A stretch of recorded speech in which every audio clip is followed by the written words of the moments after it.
Oh God. Can you guys hear me? I think I have it connected.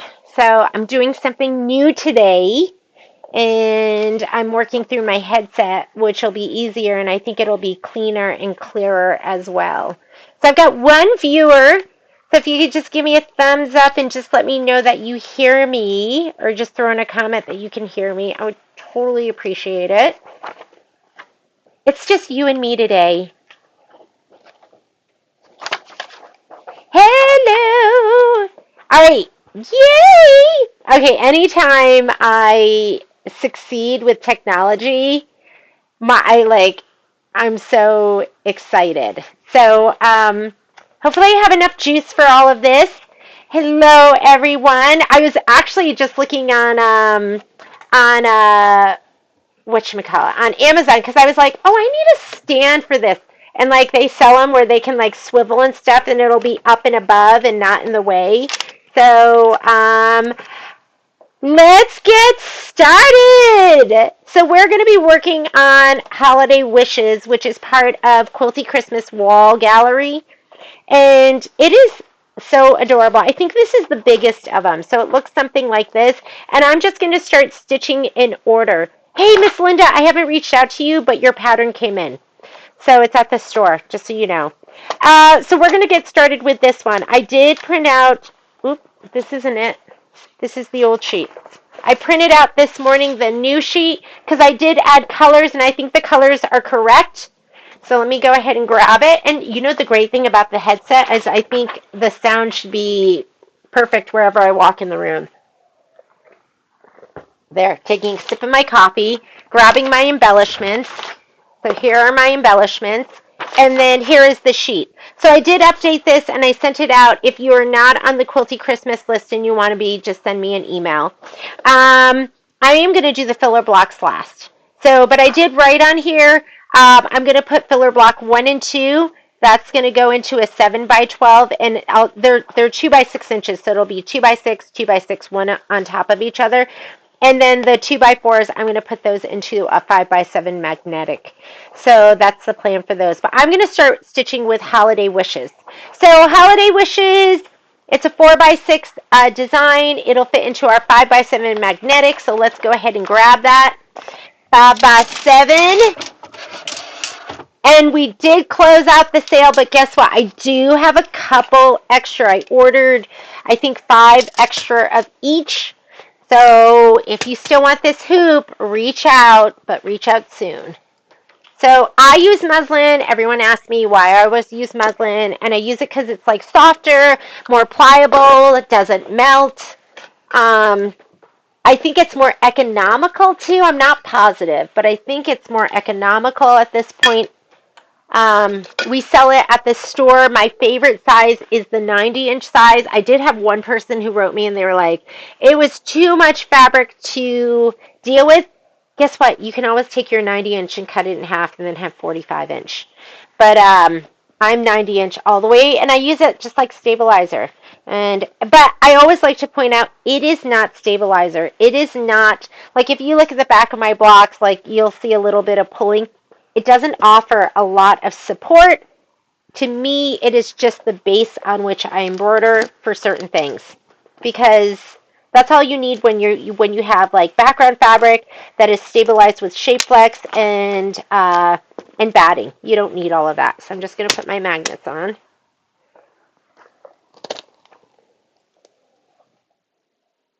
Hi, Miss Renata. Yes, I can. Today I can go into the store. I don't know if you. I think you saw my email. It's just me and Momo today. Because Momo isn't going to be crazy with me. So today, this morning, I woke up and I said, Poppy is going to school. Okay, I think we're good to go. Because the design itself, it's small. It's like 3 and 14 by 5.27. So it's going to fit into this hoop, no problem. I'm going to go ahead and put this on my machine. What was I doing last? Oh, I was sewing on binding. Let me go ahead and put this away.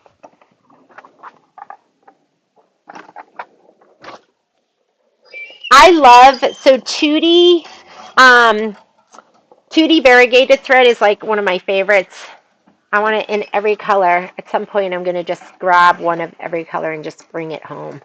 Let me grab the right folder, Holiday Wishes. Here's the thread. So I love these trays. These are made by, well, I buy them from Designs in Machine Embroidery, and it's a great way to stay organized with your thread. I'll just put it on for my project. These are tray organizers. If you ever want to get those, they're on our website, and I use them to just like get all my thread together and stay organized. Alice was the one that introduced me to those. Sent me a gift actually, and I love them. I use them all the time. So spreadsheet. I got you, and then lost you. Here it is, underneath all my stuff. First time, Donna, welcome. Hopefully it won't be the last. I try to read comments, and I had somebody that wrote a comment. I was like, Patrick, and they were like, eating on YouTube? No, I think she told me it was so rude. And I was like, it's how we roll at A1. We don't have time. Literally, we do not sit down and have lunch. We are just always on the go. All right. So Don, I hope you won't be offended if you see me eat on the live feed at some point. Holiday wishes, Christmas 14, 4x6. So here's your Christmas 14. If you need the spreadsheet, just email me. Or I keep forgetting. I will post it to our Facebook group, which is usually where I put all this stuff. And I will update it. I've only gone up through week 2, so this weekend I'll finish it up and I'll do week 3 and 4. I'm going to go into embroidery files. I am PES because I'm brother, and we are looking for the 4x6 design. So that's all on the spreadsheet. This is what I put on here. Design, what page you can find it on, what stabilizer, which for me is usually the muslin. Quilt design, how big to cut your batting, what color we're going to use for the quilting thread, whether you want to be quilting before or after. Oh my God, this is all wrong. This is all wrong. We're doing quilting before. Wrong. Sorry about that. I will fix that. I don't know how that happened. I just added that, and I think I wasn't thinking. Usually you quilt after when you piece in the hoop. So I will fix this and just know that we're quilting before we do the embroidery design for all of these, okay? I will fix that. If we're centered, and then what hoop size to use and how to cut it down. Good thing I looked at that. You guys were probably confused. 4x6 is the design. We're going to go ahead and set it. Let's add our embroidery design. So we're going to touch add, and we're adding holiday wishes. So I'm going to go to my USB. It's in my top USB, Quilty Christmas. I have a folder. I usually put my background quilting in one folder, the embroidery designs in the other, and this one's divided into the 4 different small quilts that we're working on. Sorry about that. That's awful. Oh, I hate making mistakes.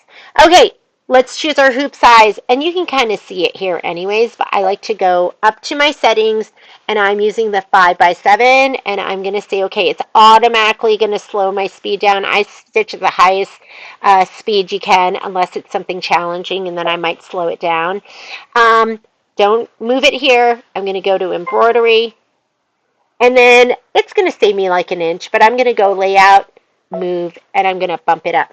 My hoop is on my machine, so it will not allow me to move the design any further than the topmost point where it can embroider. So sorry about that. I just did this yesterday too. I think I was on autopilot and not thinking. I do that sometimes. All right, let's put in a color. We can see. Sometimes I put this on the edge of my table, but it gets knocked down. I'm going to do pink lemonade. That's like a color you have to have in your stash if you're doing Kimberbell. It's just like such a great pink.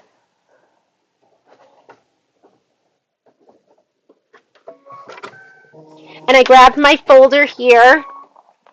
Here's my fold. This not much for this one. All you have is your background fabric and your quilting fabric.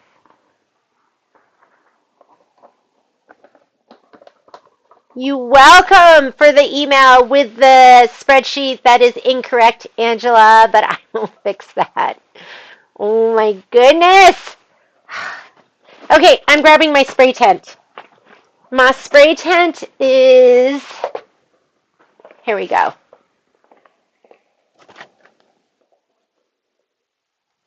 Let me grab my spray. So I use the dime spray tent. For me, I have to have it because I am a spray kind of girl. I do not tape. I tape once in a while. And there's nothing wrong with taping. If you love the taping, please tape. But I prefer the spray, and I like the tent because it makes it so the aerosol doesn't go all over the room.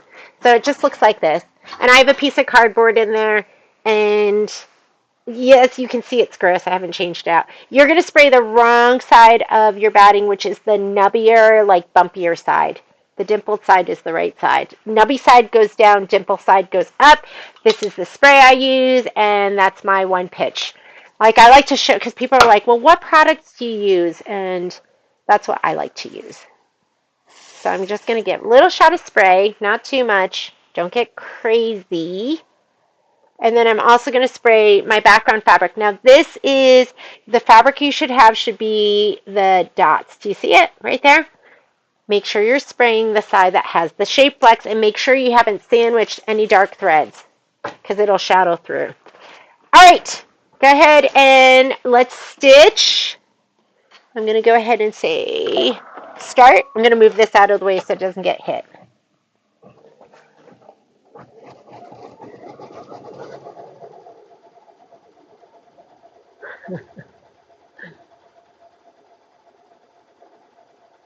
Oh, but Renata, you're going to be doing something so fun. Whoop. Make sure this doesn't get caught. With Cindy, oh my God, someday when I'm not working anymore, I'm gonna be there at all these retreats, just sewing with you guys. Oh, why is my piece so big? You know what? I don't care. I'm just gonna put it down. I could trim it out, but I'm just gonna leave it because it's so light. I mean, sometimes I'll sew it into the seam. You won't even notice. This is not, I'm not a perfect sewist. I don't know why that piece was bigger, but I'm just gonna leave it. Here we go, and I'm laying down my background piece that has the shape flex on it. I'm just centering it to that piece of batting. We're going to skip some steps. So anytime you do this, I'm going to come out of this by just hitting OK. And I'm just going to go right down here where we go forward and backward stitches and whole steps. And so turquoise is placement. Orange is tack down. That's the tack down for the batting, and I don't need that because I, in theory, cut it to size. This is placement for the background fabric. I don't need that because we already centered it, but we will do this, the orange stitch, which is the tack down for the background, just to kind of secure it.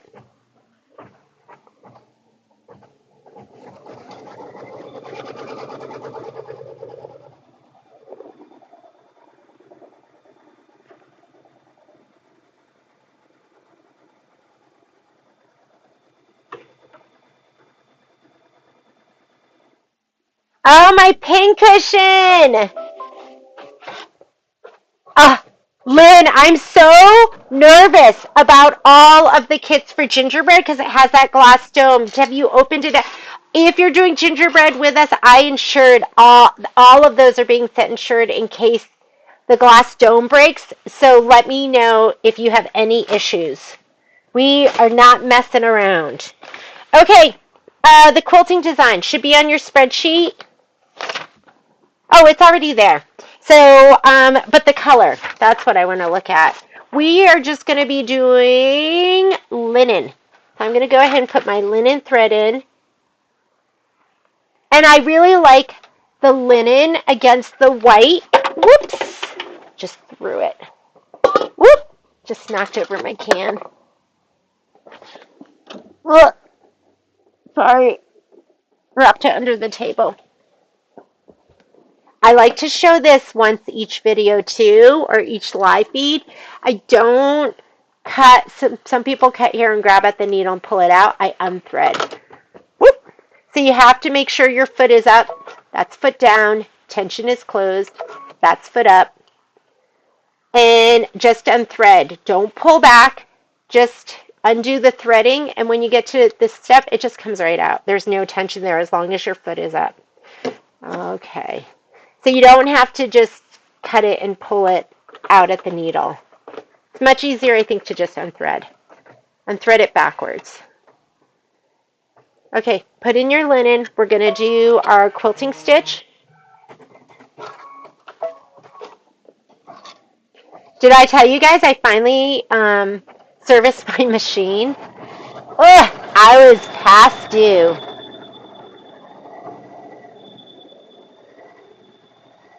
Oh, I can't wait to see what Lynn does too.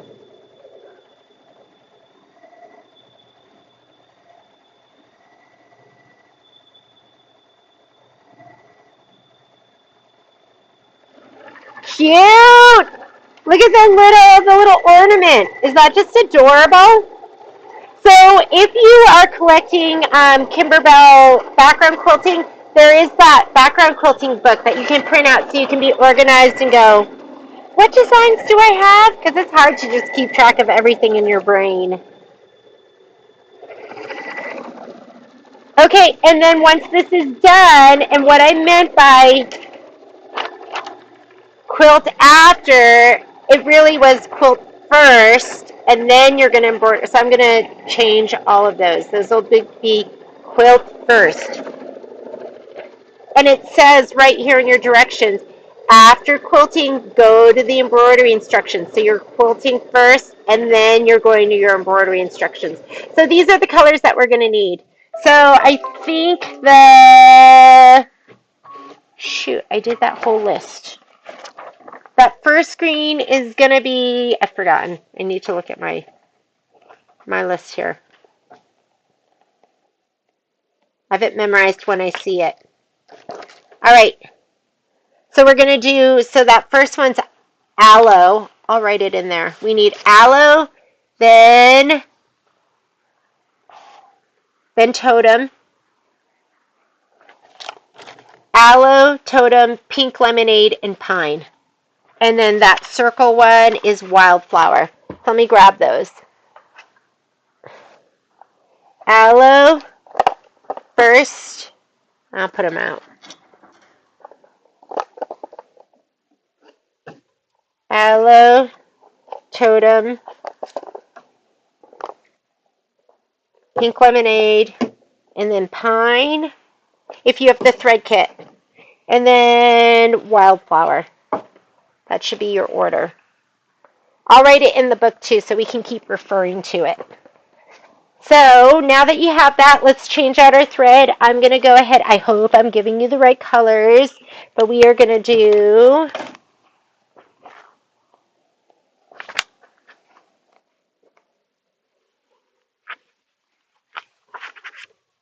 poor Momo. He just wants me to play with him. Yeah, olive green. Olive green. So let's go ahead and put it in. So I'm going to go aloe first. And it's just a minute of stitching. Take out your linen thread. We're just going to stitch away. This should be a quick one. 19 minutes total. Let's get through as much as we can. Whatever we don't finish today is going to be your homework.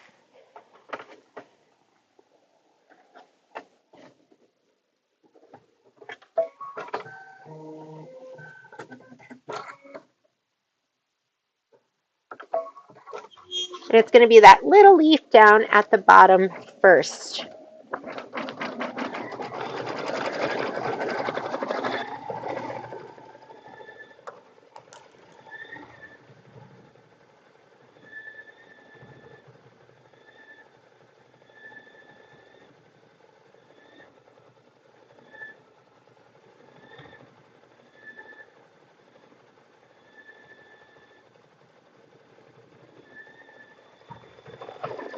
I just wrote them in. Aloe, totem, that's pink, lemonade, that's an L. Pine, yes, that does say pine. And wildflower. My handwriting has gone down the poop chute.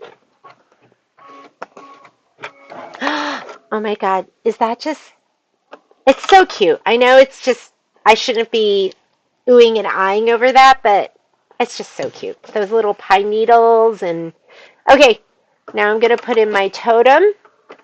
We are on step 2 of the embroidery.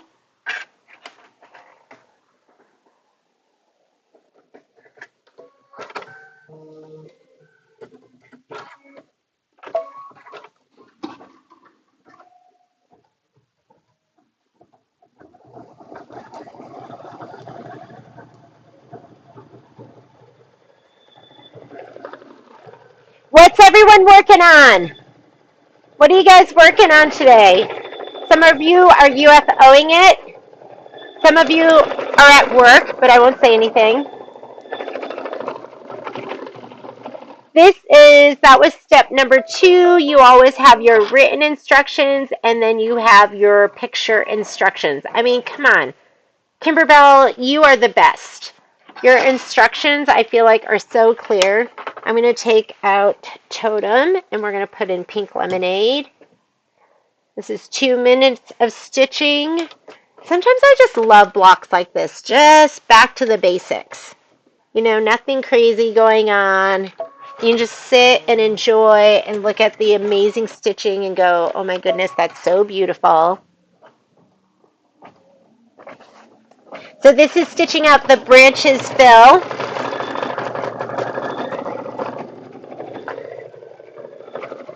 After we do this one, we're going to do the snowflake stamp. I'm looking for my snowflake stamp design. Is this it?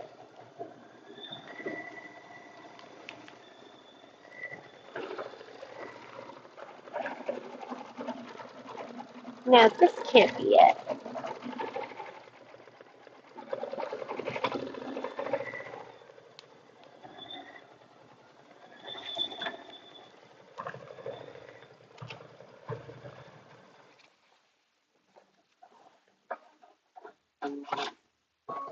Ah, the tree skirt. Oh my goodness, Renata, you are so early with your tree skirt. It's September and you're going to be done. Okay, is that so sweet? Like, look how sweet that stitching is. I just love it. This is the fabric that you need for the next section. This is Sending Holiday Wishes Snowflake Stamp, and it's going to be the pinstripe fabric and that thread. I will pick that thread out.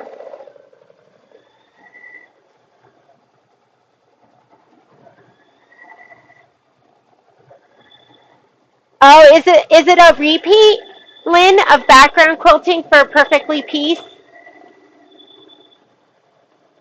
Okay, Lynn, make me feel better and send me a picture of your room when it's messy, because I have a feeling it's not that messy. All right, let's go ahead. Next color that we're going to put in is going to be pine. Let's put in our pine, and that's going to do the majority of our stitching. It's 12 minutes of stitching.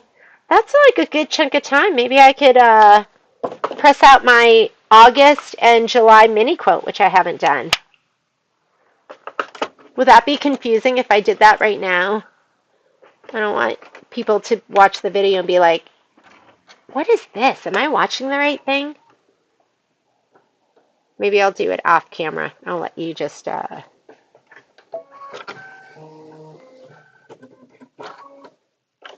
watch the beauty of this stitching.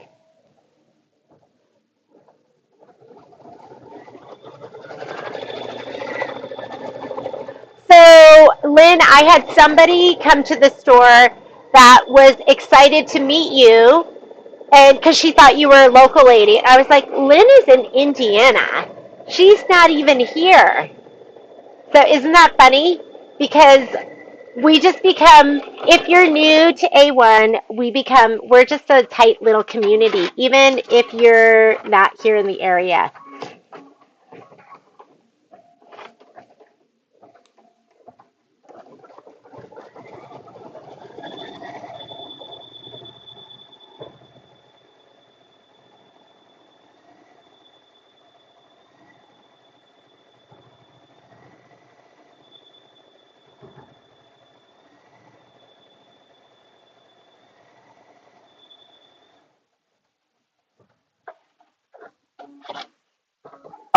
bad, Margaret. You started.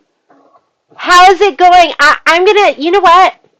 Why don't I'm going to go clean up my area by my 10 needle while this is stitching because I want to start that this weekend. I'm torn because I want to do the hummingbird too, but maybe that'll be the weekend project because I know it's crazy, but when I'm stitching on my 10 needle, I cannot stop. And I've gotten through some of those over, in the course of a weekend. Yeah, Lynn, she was like, oh, is Lynn? She wanted to meet you and reach out to you, and I was like, she's in Indiana because they thought you were a local yokel. Sending holiday wishes to all of you.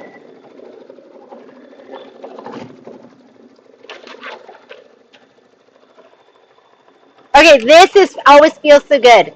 I peel it off because that tells me, even though I'm not done, I'm done. And then I feel like, ooh, I do things and I can get through projects.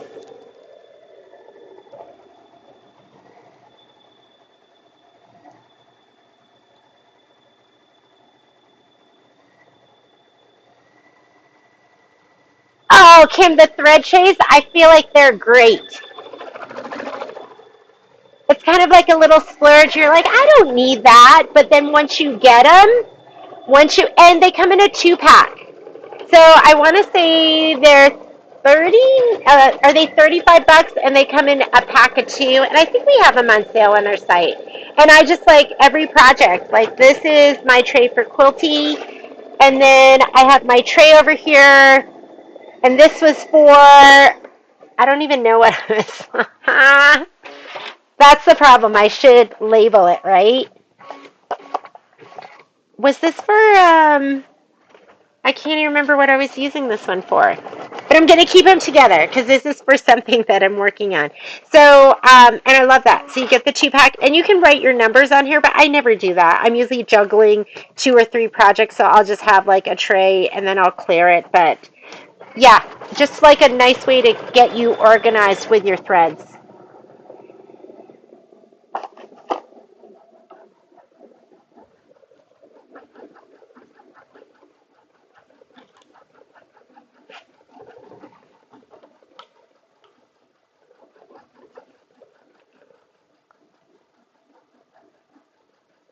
Kim, just put in it's 35. Put in friend birthday discount, and I'll refund you $5 on your accessory tray. And if anyone else has a friend you want to get it for, nudge nudge, wink wink, you can all put that in there, and I'll give you $5 off. You can just put $5 discount, please. Live feed.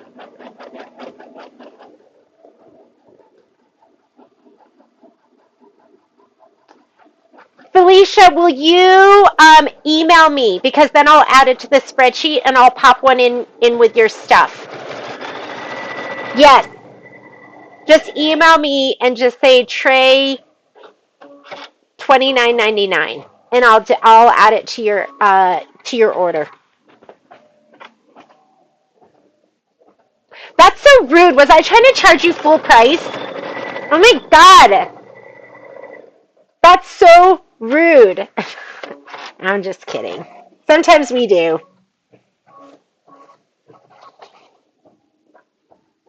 My issue is I'm a consumer too, and I just love a sale and a discount. Okay, I'm going to let this stitch while this is stitching. I'm going to kind of tidy up my my multi-needle area. I'm going to get that ready to go so I can start stitching this weekend. Margaret, you've inspired me. I'm going to start with that Thomas Kincaid design.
Oh, somebody had asked me if I had made my my thread catcher, my little, and I did not. This is one of my dear friends gifted me this. I'm gonna empty it out and then I'll show it to you. And it is so cute, but I think they sell a pattern for this.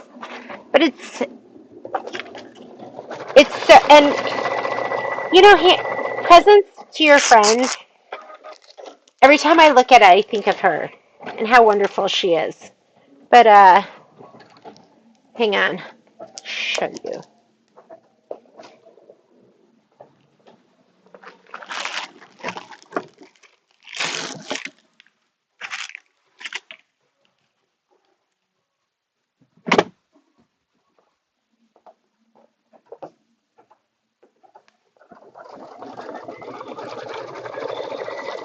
Isn't it so cute? And it's tulip pink. Look at the ribbon. Is that, and just the and I love it because it has that, I don't know what that is. That like, it's like that, I don't know, metal stuff. Or you know, is it that metal stuff? Anyways, it holds its shape. Look how perfect she fussy cut that top. And then it has this wonderful base on it. So perfect, and it lives right there. That's its home.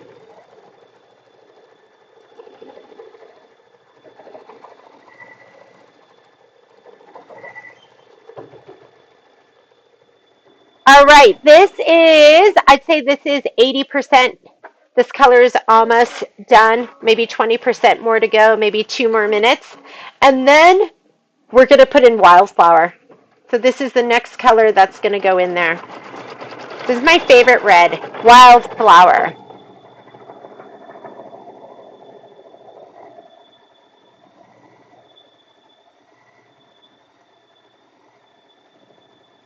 Oh, do I already have it? I think I already have it on sale on our site then, right?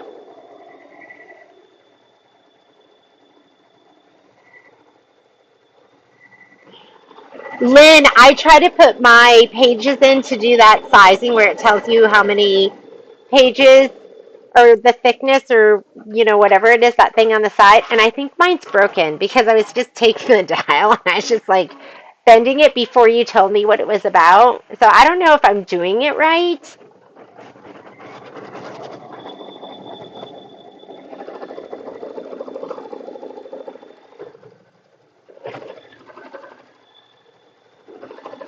Okay, so I'm just stitching out wishes, and then we'll go ahead and change it to the red, and then we are done with this one. How like fast and quick and easy was that? Next one that we're going to do is going to be Snowflake stamp. It's a 4x4, so I'm going to do it in the 5x7. So I'm just going to wait for this one to be done, and then we'll rehoop. Looks like Snowflake stamp and letter are all going to be in the 5x7.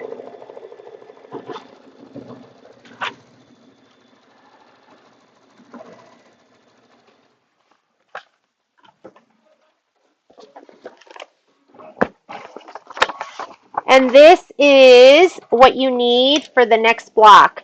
So you should have, I think this is coconut cream, should be stabilized. You want to make sure you have that shape flex on it because it's just, you just don't want that green to shadow through. How does it look? If you just have the fabric on that, you're going to see it. So, and then your piece of batting. So just have that ready. If you want to go ahead, you can spray it now too.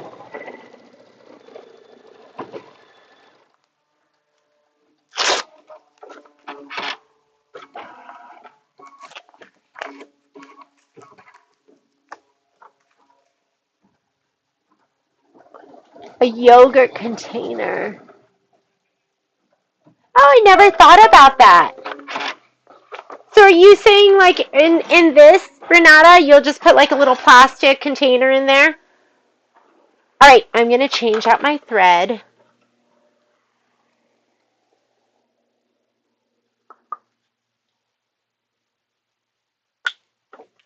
Let's put in our red.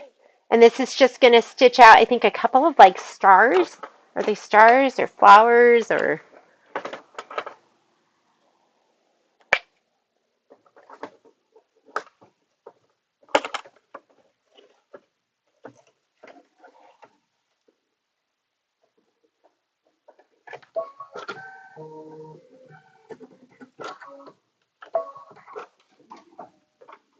Here we go.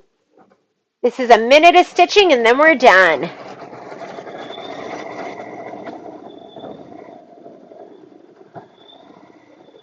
No way, Miss Lynn. That is so funny. So tell me what you think of Jack. Was Jack a catch in high school? Reno's all, we're all a flutter too because we have a local doctor who's on the show as well. We're like, oh my God, how exciting!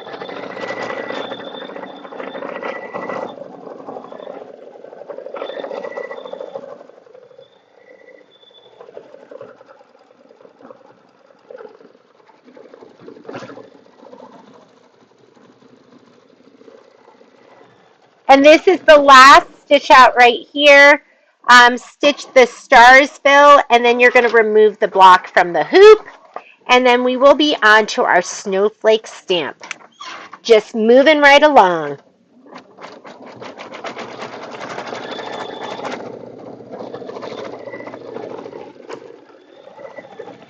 Might as well spray. Here we go. I'm going to put in my wrong side, and my wrong side, and make sure there's nothing shadowing through. I'm going to grab my spray. Oh my goodness, we're done! There we go. That's sprayed. Let me put that to the side. Here is our block. Adorable. And we're going to rehoop. We're going to just put it right into that same 5x7. Come on over here. Hi, Momo. Momo's keeping me company today. Hi. He is not as pushy as Miss Poppy. I'm going to put my tray over here. Let's rehoop. Oh my goodness, I heard her this morning. She literally claws open, like uses her paw, pulls open my sock drawer, and then like takes off running. She loves my socks, and they're all over the house. She splits them up. She has one sock here, one sock there. I can never find my socks, and my shoes too. Okay, I'm going to clip this up. I like to hang this a little bit over the edge because remember on these hoops, that's why you can never measure this and go, this is 5x7. Your 5x7 is the inner stitching area. And honestly, I'm not sure how much is a no-sew, but you've got probably at least half an inch all the way around that's going to be a no-sew. Where it won't stitch. It doesn't stitch all the way to the edge. There's like a safety area that's not going to stitch in. Dr. God, I don't know. Is that him? I don't know. So I haven't been watching. You know why? I'm at the store shipping. I should watch it there. Okay, I'm going to start watching it. Because, you know, I'm getting to be golden. Patrick goes, Patrick, you could be the golden bachelor. And then he goes, hey guys, oh yeah, I'm years off from that. He goes, I'm not as old as you. That's what he said to me. such a stinker. Because I am. I'm older than Patrick. I'm like 2.5 years older than him. And he likes to remind me. He's like, oh yeah, I'm too young to be a golden bachelor. Okay, you know me. I'm always, somebody said put clips on the top so it won't happen. So maybe I'll do that. Maybe I'm going to clip it like this. Because how many times have I stitched and it's gotten folded under? It's like ridiculous. I'm going to slide this on my machine. I'm going to watch, make sure it doesn't get folded under. I like to leave one embroidery on the top because it lets you scoot your fabric down and really use all of that. But sometimes I've been cutting it off because I don't know what's wrong with me. I just like haven't been fluffing my fabric and then it gets turned under. All right, I'm going to check your comments. I mean, come on, his name is Jack. How have we ever met a Jack we didn't like? I'm just looking at your comments. The strapping, right, from home improvement stores. The half thread. Okay, Pamela, if you email me, I'll look and see if I can find it. Yes, Lynn, I think he is an ER doc.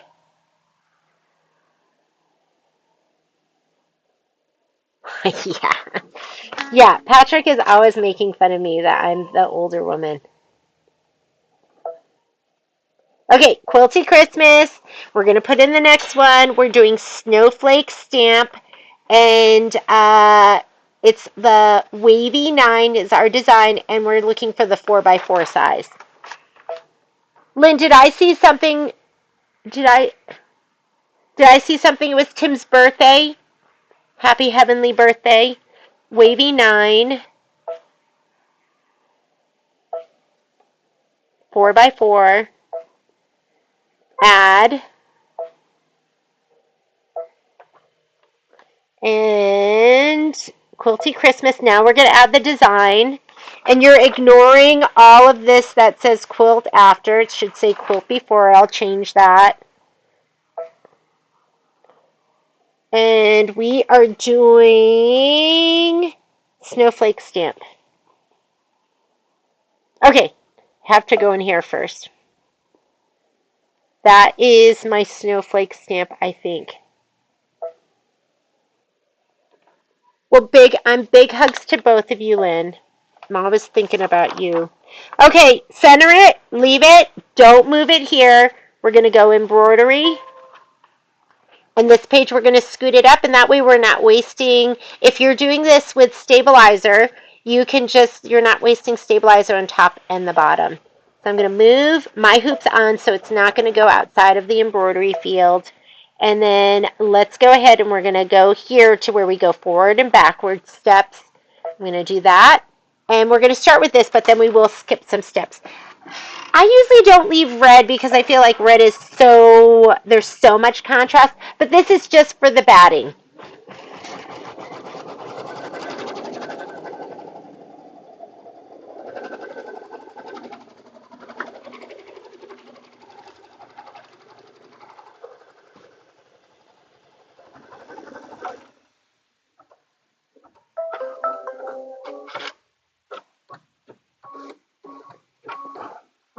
Okay, we're going to put the batting down. And I already sprayed my background fabric, so I'm going to lay that down too. So if you cut your batting to size, you can skip the next 2 steps. And I'm going to put this down and kind of center it. You're directional. Let's look and make sure that usually they want the stripes up and down. So make sure, yep, up and down. So make sure you put your stripes up and down. And if you want to do the tack down with the red, that's totally fine too, because it is just going to, you're going to be fussy cutting to that.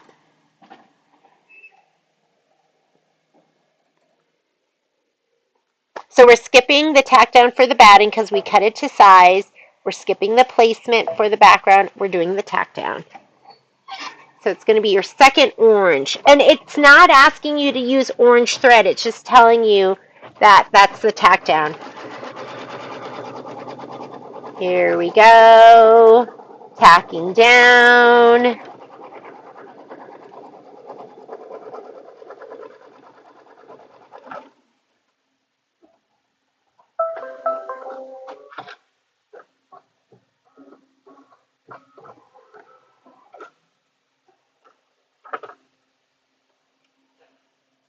Isn't it so funny how the men will make fun of us when we're the older woman? But we never make fun of them for being the older man.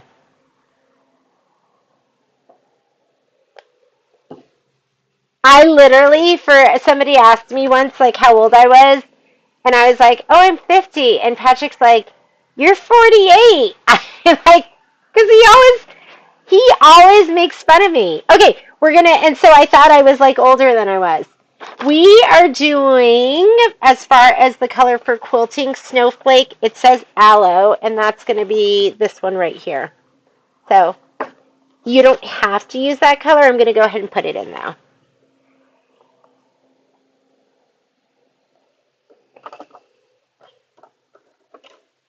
Because when I was like 45, Patrick would be like, "Oh, you're almost 50." And then I just thought I was 50.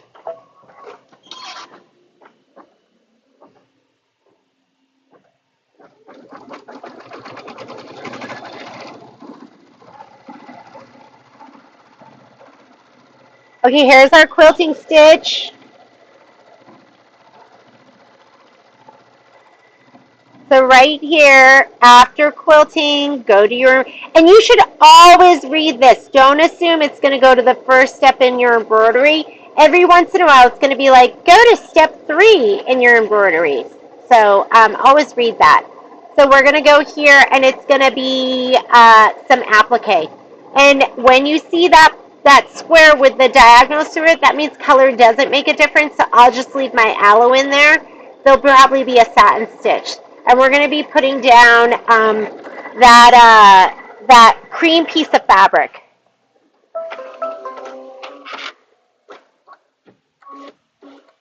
So cute. I'm going to go ahead and just do, this is the placement stitch. My fabric is already sprayed. If you haven't sprayed it yet, you should have this cream piece of fabric in there. And I think this is coconut cream.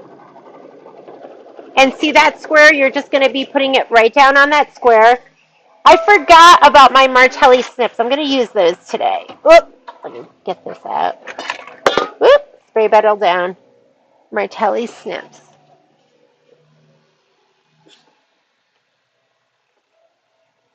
Do your tack down.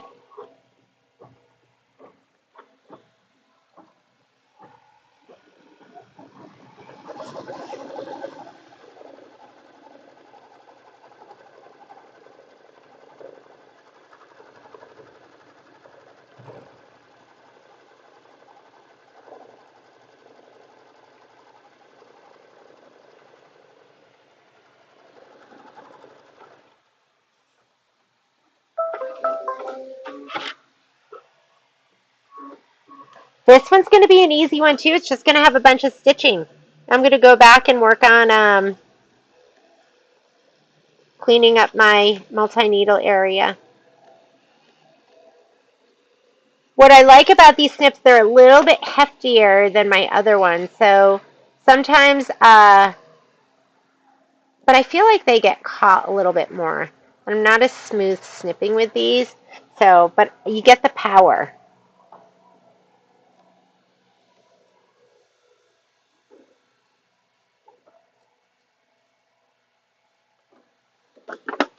It's kind of like a new boyfriend. I just need to learn how to handle them.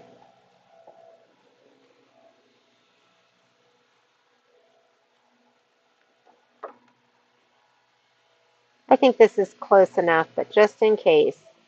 All right, just slide that back on. Now it wants a color. So we just did step number 2. I just trimmed the fabric close, and now we're going to stitch the stamp scallop. Again, that diagonal, let me write in my colors right now so I don't have to keep turning my page back and forth. That's going to be dark green, which is totem. That doesn't look so like a brighter green. Forest green, olive green. That is definitely pine. Okay, I'm doing totem. I'm just going in with it. If you don't want it, and again, you can choose whichever one you want. I've just been using pine for that one. Here's my totem. Yeah, I'm just going to go in with totem. But like I said, use whatever color you want. I'm using totem for the heart. I'm using ruby. And for the pink with the cross through it, I'm using pink lemonade.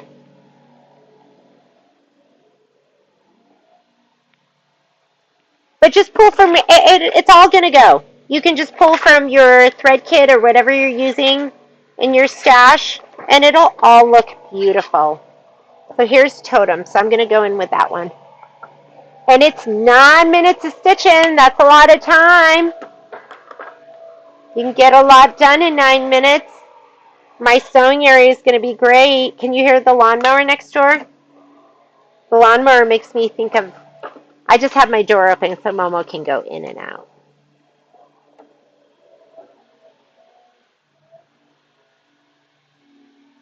Are you in? Sorry. Camera's in my way, so I couldn't see. Hello. Maybe I wasn't. Oh, look at that. I'm totally behind.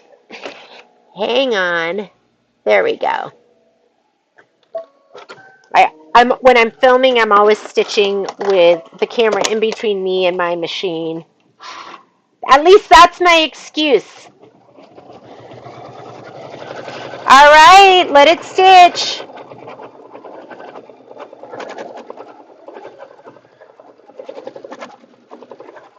Let me grab my ruby. So I'm ready with that. This will be my next color up, my ruby and my pink lemonade.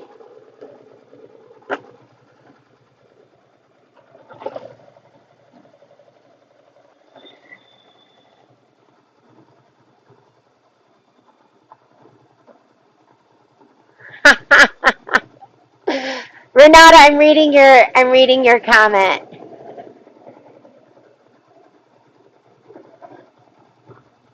I know my kids always think it's weird. I'm like, yeah, if Daddy and I had just started dating in high school, because I think I started early. So I would have been a senior when he was a freshman. And you know, kids, when they're that age, they think that's gross.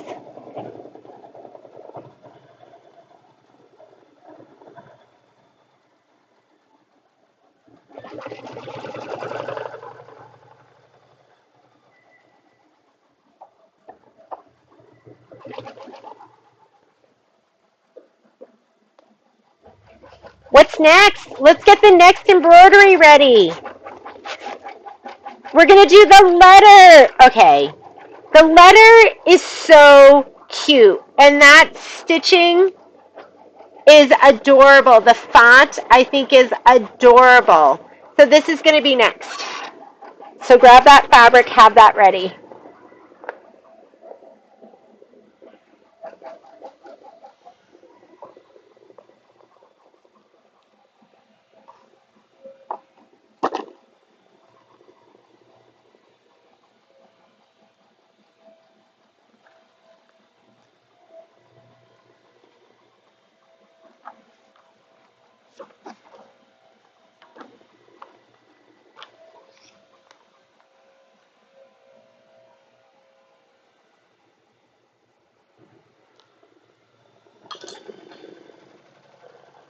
And I think that one, make sure your fabric isn't, if you're leaving it on there, mine's on there and I clipped it. Hopefully the clips will keep it from going underneath. But the letter's still 5x7. So we're going to hoop it up in the 5x7 after we're done with this. I thought I was switching to the 7x12. It's 11:12, so we're doing great on time. Hopefully we can make it. Okay, we're going to do letter next. And is there a little bit of applique stitching? Then the stars. Hopefully we can get through most of it.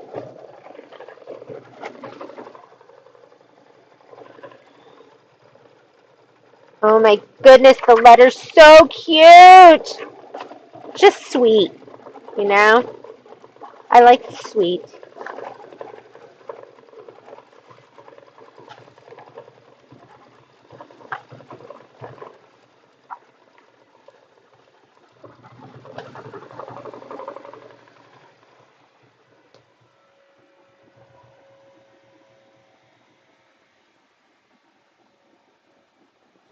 Okay, Renata, I can honestly say I've never had a neighbor hand me dragon fruit.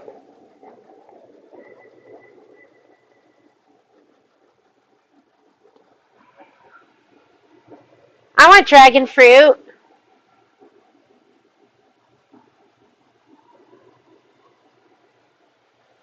My technique for cleaning my scissors and the residue is very high tech.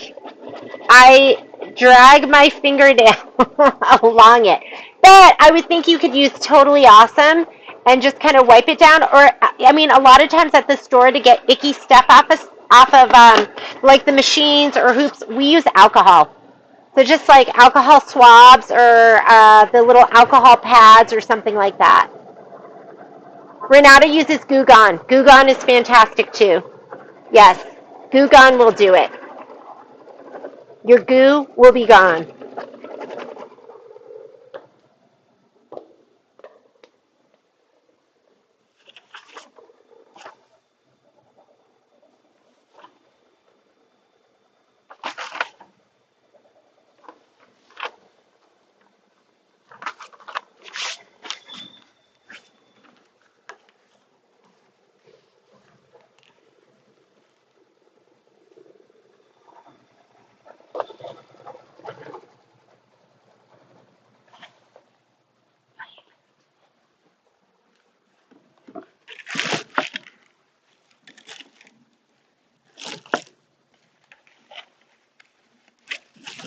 Hi, buddy.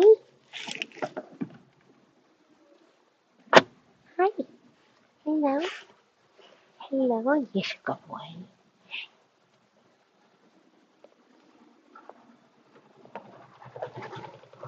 Okay, I do have the pattern for this one. Here's another thread catcher. I don't know if it's as pretty, but I literally made like 10 of these and just gave them away as presents. And it was just like a good scrap buster. And so it's like the little flower and then the little basket kind of hangs down. It's just like pretty, was easy to make. This was like, what's that? That was me not having enough fabric or something. So, yeah, I gave them all away. I think I only have like one or two of them left. Maybe just, oh no, I have one over by the, by my sewing machine. And I think this is a pattern that we have in the store. Let me grab the other one.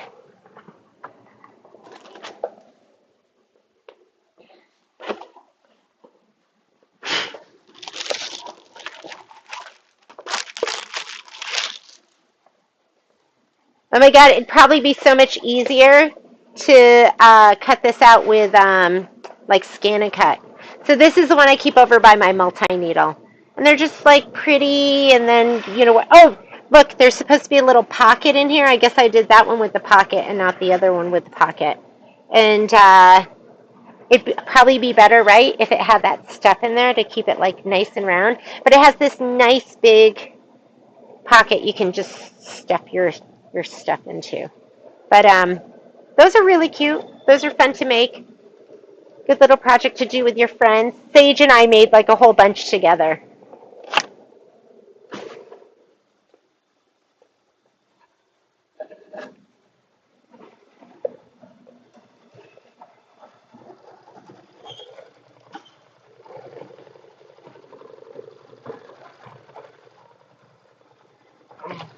Yes.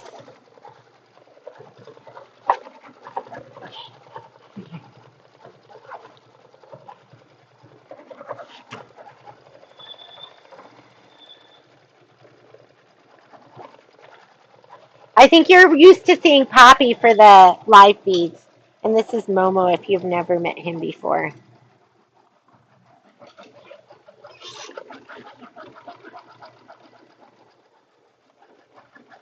Okay, after you're done stitching this, we're going to put in the ruby. Ruby! You welcome, Miss Nancy. So, Renata, where do you live that you can grow dragon fruit? Are you like in Southern California? It seems like it would be something somewhere sunny. I have a tree on our property, and I didn't even know it was a fruit tree. And we've lived here since 2019. And then one of the kids' friends climbed it and picked some plums, and they were sorry-looking little plums. Uh, we stuff grows here too, but not as well as a lot of other places.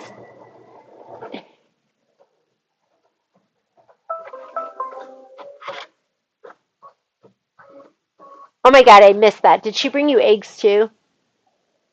All right, let's go ahead. I'm going to put in my ruby. I'm unthreading with one hand so I can keep petting Mr. Momo. He just loves love and attention. Right, Momo?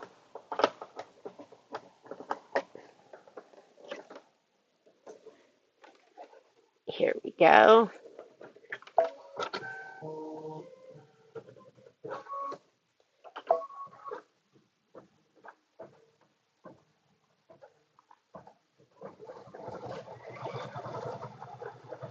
Oh my God, Chris, you have one too? Chris, you're Southern California, right?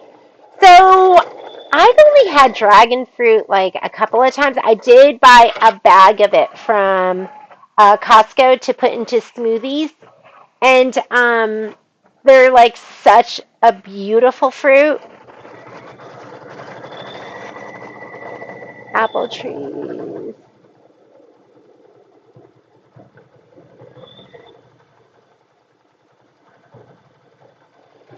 So let me tell you a story about. So when I was like going through my treatment, and I want to say, was it last fall when I started? We do a walk with the dogs, and there's a house that has plums, and it has, I don't even know what kind of grapes they are, but when you bite the grape, the whole inside like pops out. They're like dark purple. I don't know if it would be like a Concord grape or what it is. Okay, now I think we're gonna hit start and just stitch this again. Let me look at my instructions, make sure I'm not leading you astray. Yeah, you're just gonna hit start again. Um, so they have the plums and they have the grapes, and I don't think they pick them. Those grapes are like my favorite, and I feel like is it is it Rapunzel? I'm like, Patrick, can you get me some of those grapes? And he would come home with like a little bunch of them. And I was like, Patrick, get me some of those grapes. He's like, you don't have cancer anymore. I can't take those grapes for you. They're so good though. But I wanted to go up to the neighbor and ask them if I could pick their grapes. I gotta have those grapes. I asked Patrick to plant me some of those so we can grow them.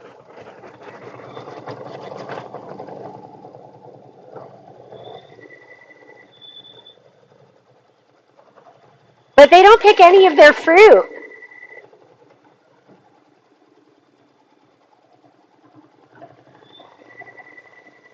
Central California, that's the breadbasket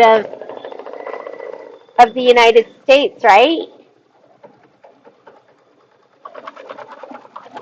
Okay, you hear that tapping sound? That's my Wonder Clips tapping the machine.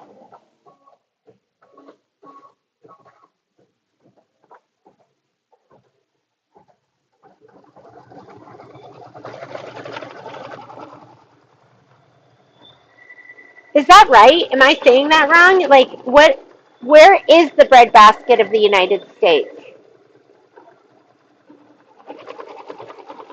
Is it central?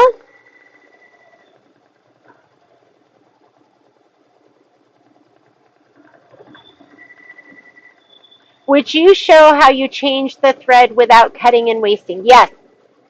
The next thread change, I'll change it out for you. Ruby is so pretty. What a great red. Okay, we're 14 minutes into a 17-minute stitch out. We'll just finish up the red and then we're going to switch over to pink lemonade. So right now I already turned my page like I'm done, which I'm not. So right now we are doing this step right here, step number 5. And then we're going to do step number 6, which is the pink lemonade. And then we're going to be done with this one.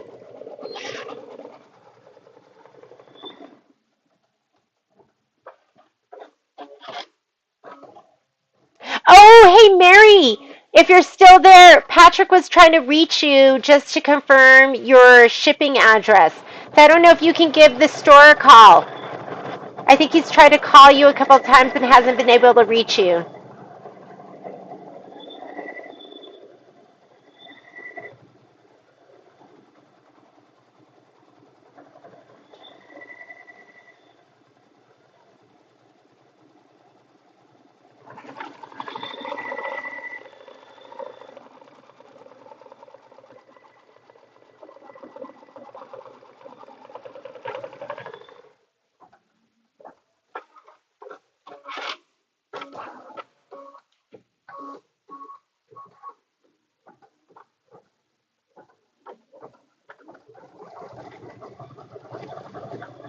Midwest. So Midwest is the bread basket. Is that because that's where the wheat is? I would think. What's Central California then? Because they grow so much there.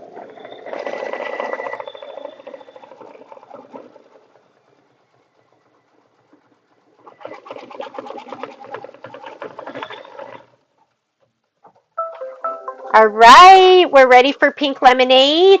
This one is for you, Miss Nancy. So when I change out my thread, and I keep like the thread that I like use a lot, like right here, my big cones. Do you like this? How he's just kind of hanging there? That's what I piece with most of the time. My monopoly and the colors that I use a lot that I buy in king cones.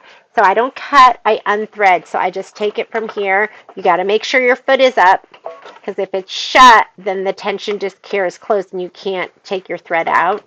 And you just unthread. So I'm going to go under here, up here, and then right here, there's no tension. It just comes right out. So I unthread instead of clipping it and pulling it at the needle, which is like what they taught us to do, right? What they say is don't pull your thread back because it can get caught in here. For 8 years, I pulled my thread back because I was self-taught. Nobody told me. But you do run the risk, right? You run the risk and shut this because your thread can get caught on that, especially if you're using it on a vertical spool stand. So I used to always just pull my thread back because I didn't know. Nobody taught me that. Like I was, I was self-trained. They just sold me my machine and I got the best deal and then I just figured it all out.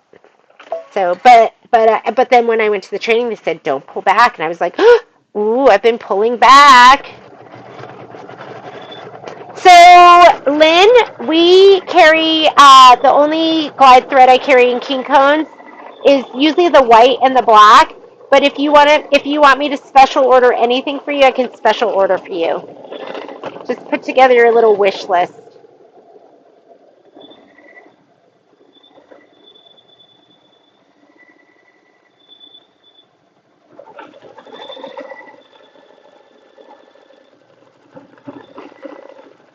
So cute. I can't take it though. I got to cut that thread. Okay, and then we're going to rehoop, and I want you to grab your thread or your fabric for the letter. So this is going to be next. You should have all of this fabric. If using the stamp button, of course we're going to use the stamp button. Then you're going to skip steps 5 through 10.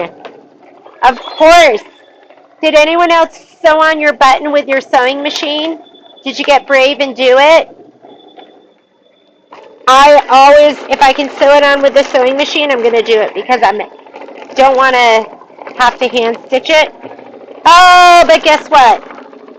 This is big, so there's no way we're going to be able to... Which one is it? Which stamp button is it?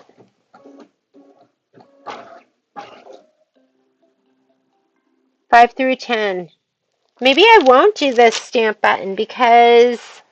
Here it goes. It says, if using the stamp button, skip steps 5 through 10. But which one is the... Is this the stamp button? No, that's the address, right? Is that it? I'm confused. I don't think I have a stamp button. Hang on. Finished. We're finished with this embroidery. Stamp button, where are you? They have a page that has all the embellishments, I think. I'm going to look at that. Oh my goodness! Okay, somebody tell me, what am I missing? Because I don't see a button that looks like the tree. So, am I missing it? Doesn't that stamp button go on the mailbox? Yes, I think you're right, but I'm not seeing. Am I reading the wrong thing? Hang on. Okay, here. And then if using the stamp button. Am I missing something from my kit? Are these like, my heart is down here. I use the other pink heart, and these are my other ones. Is it this one? Let's look. Okay, so yes, there's one that goes there in the little pocket, and that is the one that looks like the letter with the Christmas tree. And they just have that. So somebody help me, because I am obviously not figuring it out. Let's go ahead and rehoop. I'm thinking it's the one that, I don't know. Okay. Let's rehoop. Let me put this back over here so I have more room. I'm going to cut off this one, because now we've safely embroidered. And you leave one on. The more you leave on, the more chances you have of it slipping under and then you stitching it down, which I know you would never do. It's a me thing. I like to cut it from the back side, and I look at the lines and I cut right down the middle. It doesn't have to be right down the middle, but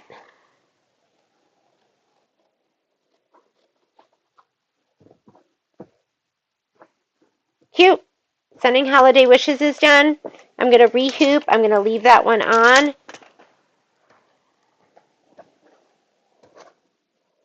And I like this, like I said, to hang over like just about 1/4 of an inch. That's fine too. And I like to take my hands and just kind of put it like this to make it taut.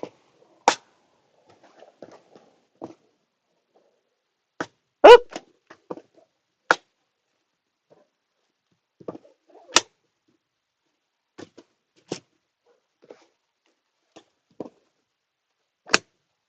Oop, I don't like it when it gets a bubble.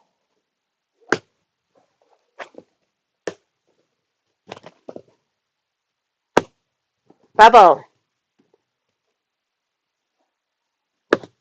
Okay, I'm going to go slide this onto my machine. Okay, and like I said, I don't want this to get caught. I'm just going to flip it up.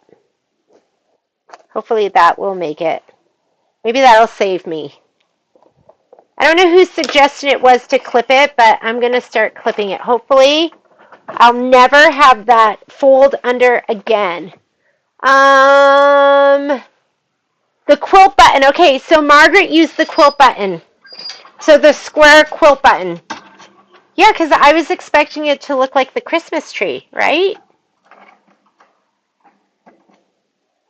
So if you want to use the quilt button and look how far those holes are, you're not going to be able to sew it on with the sewing machine. But wouldn't it be cute just to use like a little bit of floss, like red floss, and put it through and tie a little bow and just put it through once? Like that could be really cute. I think I gave all my embroidery floss, which I shouldn't have, to Violet because she was making friendship bracelets with her friends. It's one of those things where you're like, I haven't used that in years. And then, of course, you need it. Okay, so we are doing the letter, and so our quilt design is going to be Christmas 16 4x6 vertical. So that's important. Make sure you pick the right direction. And that was Christmas 16. Miss Margaret, are you done with yours? Where are you at with yours? Have you finished all of it? You're like, I can't wait for Jeannie. She's too slow. Okay, here we go. This is the letter, and we're going to do the 4x6 vertical. And go ahead and hit set. And let's add our design. I like it when somebody's ahead, and that way they can help me not do the wrong thing. And you can give us some guidance. Sending holiday wishes, and we are doing the letter right here, this one. Set. And it's centered, right? We're centered. After quilting, yes, we're going to go after quilting. So just touch embroidery. It's going to combine your designs. We can move them all together. So embroidery, layout, move, scoot it up. My hoop is on, so it won't go out of my embroidery field. Now I'm going to go here where I go forward and backward stitches, and we will start from the beginning. I'm going to just go ahead and hit start, and this is going to do my placement line. What about colors? Well, let's spray first, and then I'll pick out all my colors.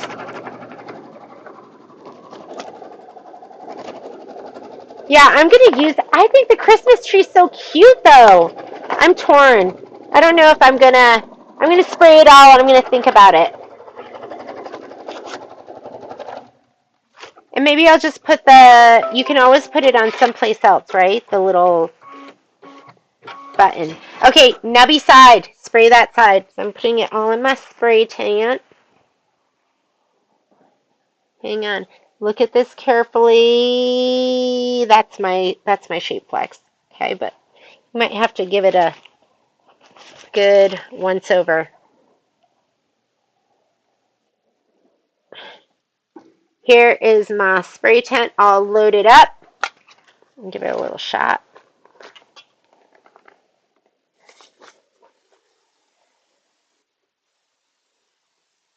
See that dark thread there? Get it. Don't leave it there. See it? Right there? Because that's light fabric. It's just going to show through. And that's the thing I would become fixated on. I'd be like, the embroidery would be gorgeous, and I would just keep looking at that dark thread that was shadowing through. Okay, lay down your batting, center it to that placement stitch. Lay down your background fabric.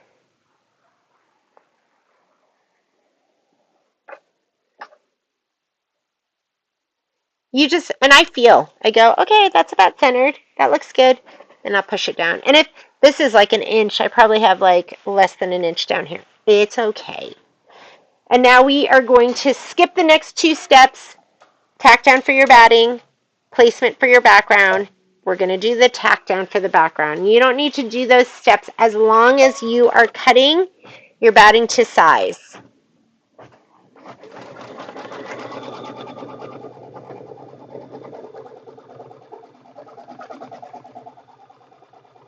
Tickle your fabric. Make sure it's laying down flat, not puckering.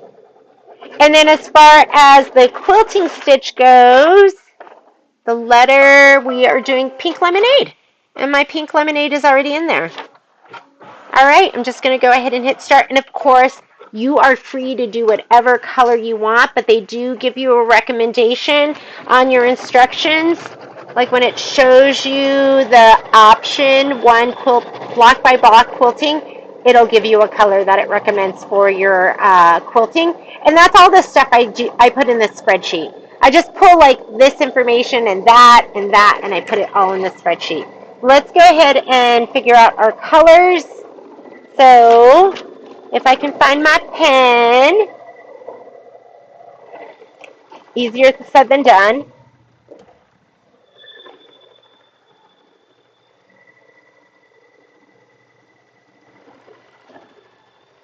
This pink, okay, that means color doesn't make a difference. But here we have pink lemonade, and then the triangle. What's the triangle? See how quickly I forget? Sage green, so I've been using the sage. All right, so I'm going to just write that in. Pink lemonade and sage.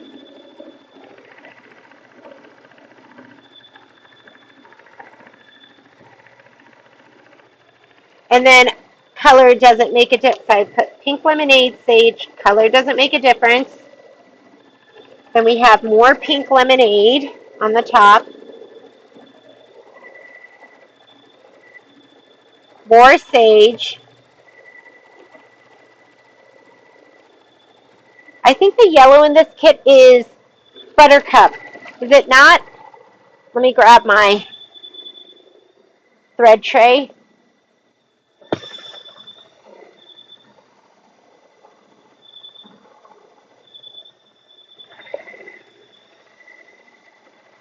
How about a better angle for you while I'm searching for my buttercup?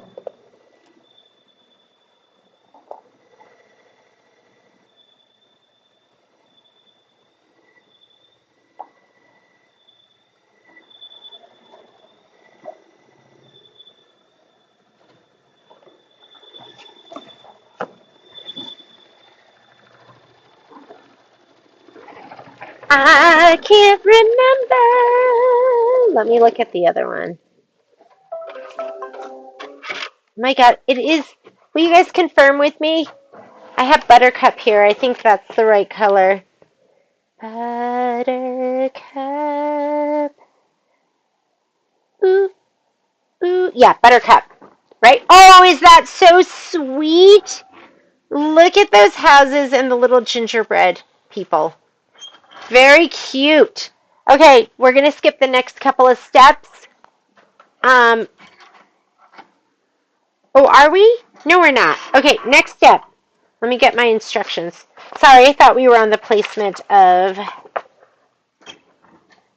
the other stuff. After quilting, go to the embroidery instructions. So we just finished our quilting.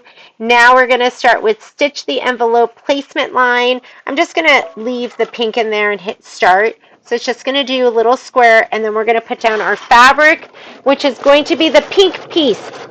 You're putting down the pink piece of fabric. Look, I had a little bubble in mine. It's okay. I'll press it again and it'll look gorge.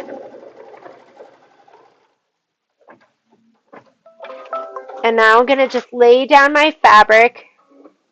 They are so cute. Like, they just, since I have bubbles down here, I'm going to lay it down towards the, like, top part, and then I'll press those out. You know we're going to press them one more time anyways. So I'm not totally centered, but that's okay.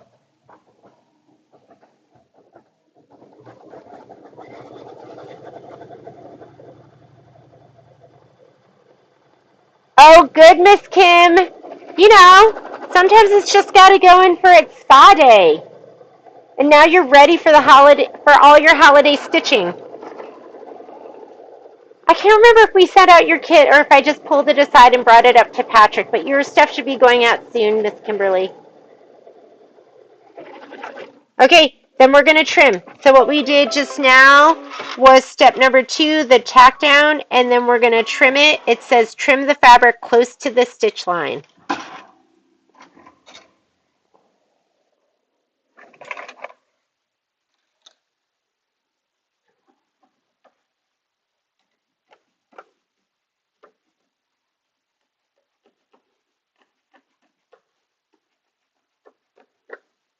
I don't know why, I just feel like I have more control with these. These are just my Havels. But sometimes, you know, the fabric and the shape flex, it's like at its limit for what it can cut.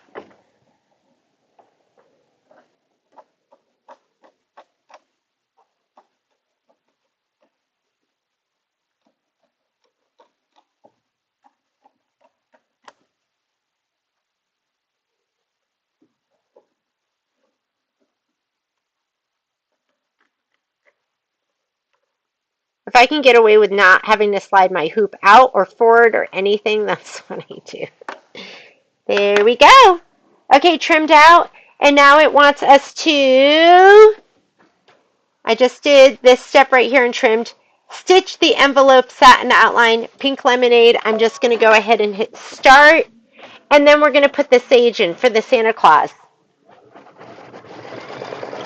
Hello, Miss Kathy.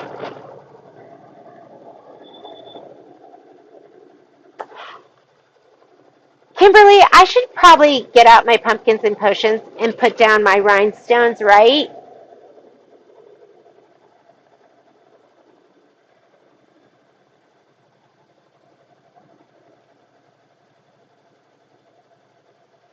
It is that time of year. It's bowl cozy time of year. It's craft fair time of year.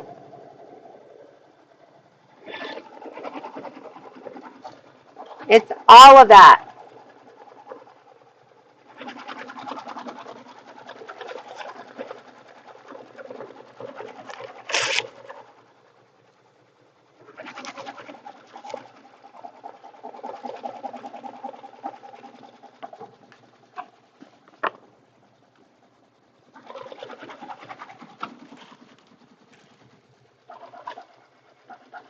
Stitch. Okay, after we do this one, what are we doing? I just can't decide. I feel like I almost want to do that Christmas tree. He is just like right here, right? That tree is so cute. If you are not going to stitch this tree, then what you're going to do is you are going to use, it's the one that Renata told us about that looks like a stamp, this little guy. You know how he's like, he's got the edging like a, that is really cute too. Okay, you got some time. I think I'm going to put down that stamp. Let's grab it. And how quick will it make this stitch out, right? Because if you put down the stamp, then all you're going to do is you're going to be stitching out the pink that we're doing right now, the edging, and then you're going to put it in the green that's going to do the lettering, and then this is going to go down. Okay, that's really cute. Okay, I think I'm going to go with the button. I'm going with the button. Decision made.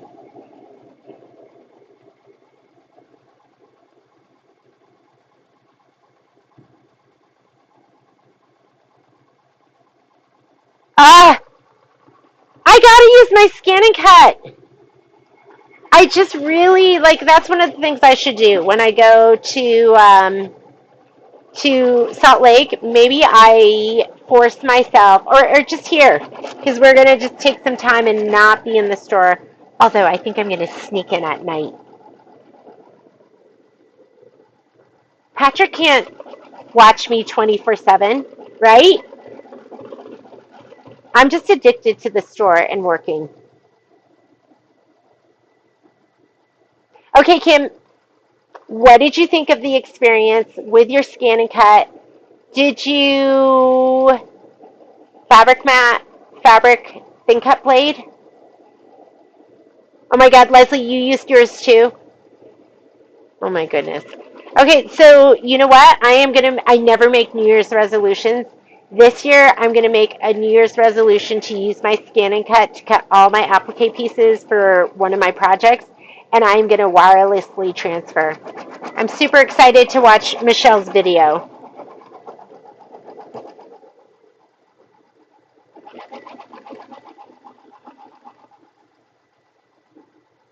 I'm just used to trimming.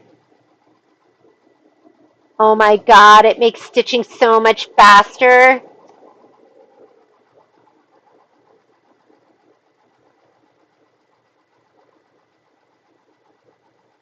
So I need somebody to make me do it and like do it with me. I'm gonna need one of my local ladies to be like, okay, we're doing it together. Like I need a girlfriend to do it with me.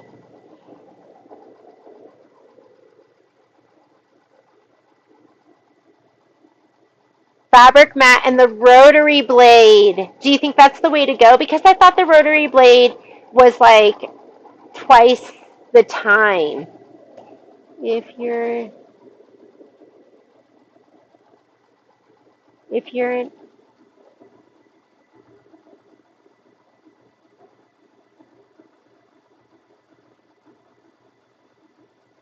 Fabric mat. Does it make it easy? I was thinking it's got to be pretty easy because our fabric is prepped. And do you, I guess using the rotary blade would make sense because if your fabric's prepped with the shape flex, so are you cutting your pieces that have the shape flex on them? You use the auto blade. Margie! Look at Margie calling me out! Ah! Alright, I gotta do it. Shouldn't I just do it for the next project? Because it's not like it's a lot. I gotta do it. You guys are calling me out and making me go, I need to just do it. Okay, I'm gonna take out my pink lemonade. Margie, you called me out. You're like, what is your problem? If I can do it, you can do it. Yeah, right? Like, what is my problem? I'm grabbing my sage thread. And it's easier, right? Like, it's easier. I gotta do it. What if I just set up my machine and I'll just use one of my unique tables. I'll just roll it over. And I can just, does anyone cut as they go? Like, we have all this downtime, right? Like right now, I have 4 minutes of stitching. So I could just be grabbing my scan and cut and cutting my pieces for the next block. I'm reading all your comments right now.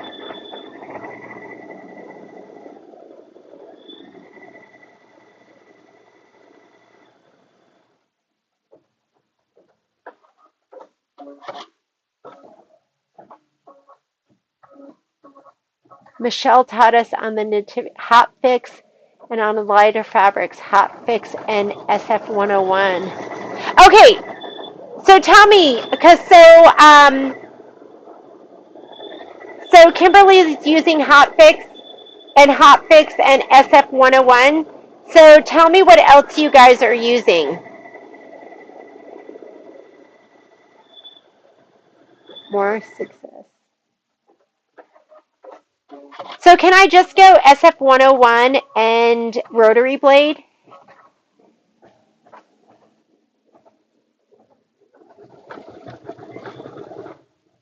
Is Kim Johnson, is that what you're using? Is just like how it's stabilized SF 101 and rotary blade? And then when you put down your piece, do you just spray it and put it down, or how are you putting it down? Okay, that is so sweet. And that font and the stitching, adorable. Love it. I'm going to get my light down here so we have better lighting.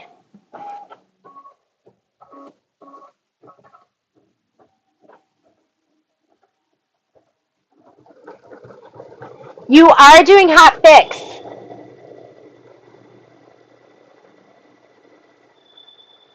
I got to go back and watch the video. So if you're hot fixing, does that mean you're pressing it down in the hoop, or is the hot fix sticky? I can't even remember.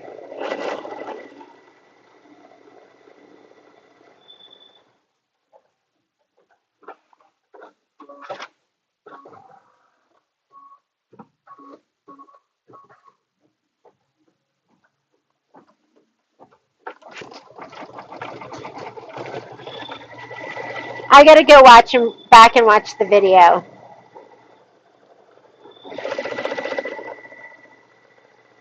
Press in hoop. So do you have one of those little pressing mats that you put under? Or do you take it out and press it down and put the hoop back? Okay, I am going to do the button, which means I am not going to do the last steps of this.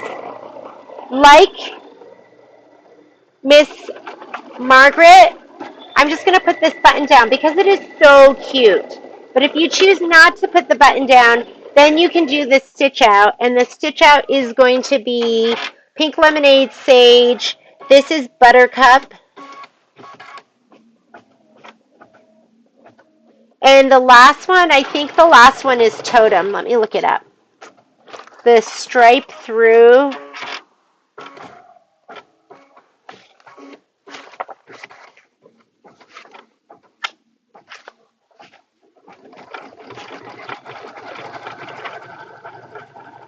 Dark green. Totem.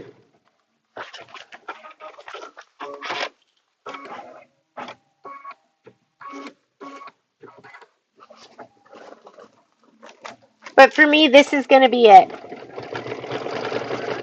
You could do this. You could do the placement line, so you know where to put this. But what I don't want is I don't want the placement line to be bigger than this. Should we do the placement line? So no, you can just put it down by eye, right? You don't need that placement line. Press mat and iron. Kimberly takes it out. Yeah, I get it.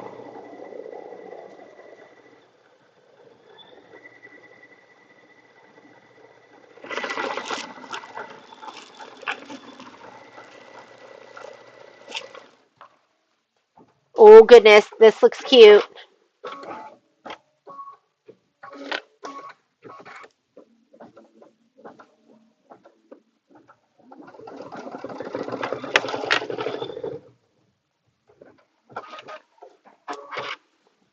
Next block, we are doing the stars.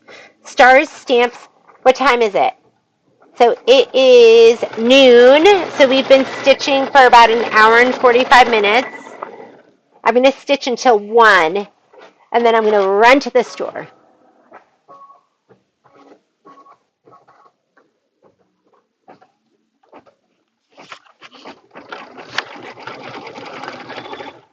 And I think I'm going to do that. I think I'm going to use embroidery floss. And I'm going to put that through. I just got to see if I have any left.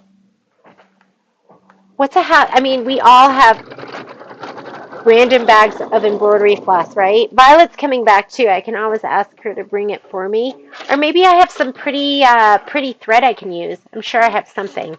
I've got something. Right? That's when you get creative and you're like, oh my goodness, look what I have. I'm going to get ready for the stars. Stars are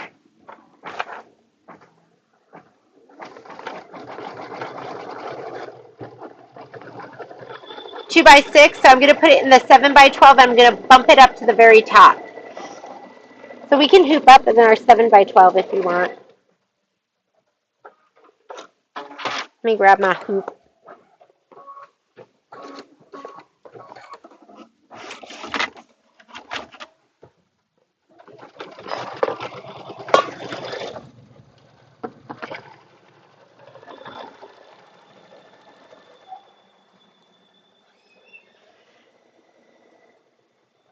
I have an extra spool of buttercup here. This looks way too wide. Is it? Is it? Is it not? Kind of wide. It's okay though.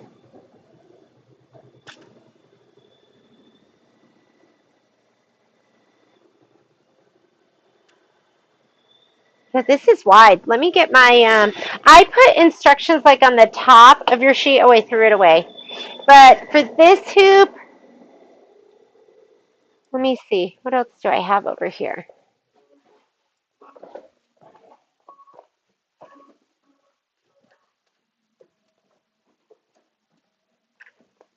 Maybe I should just use this.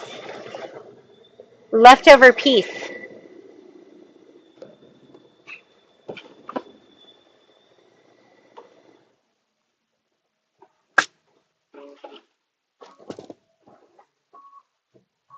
Press mat and mini iron.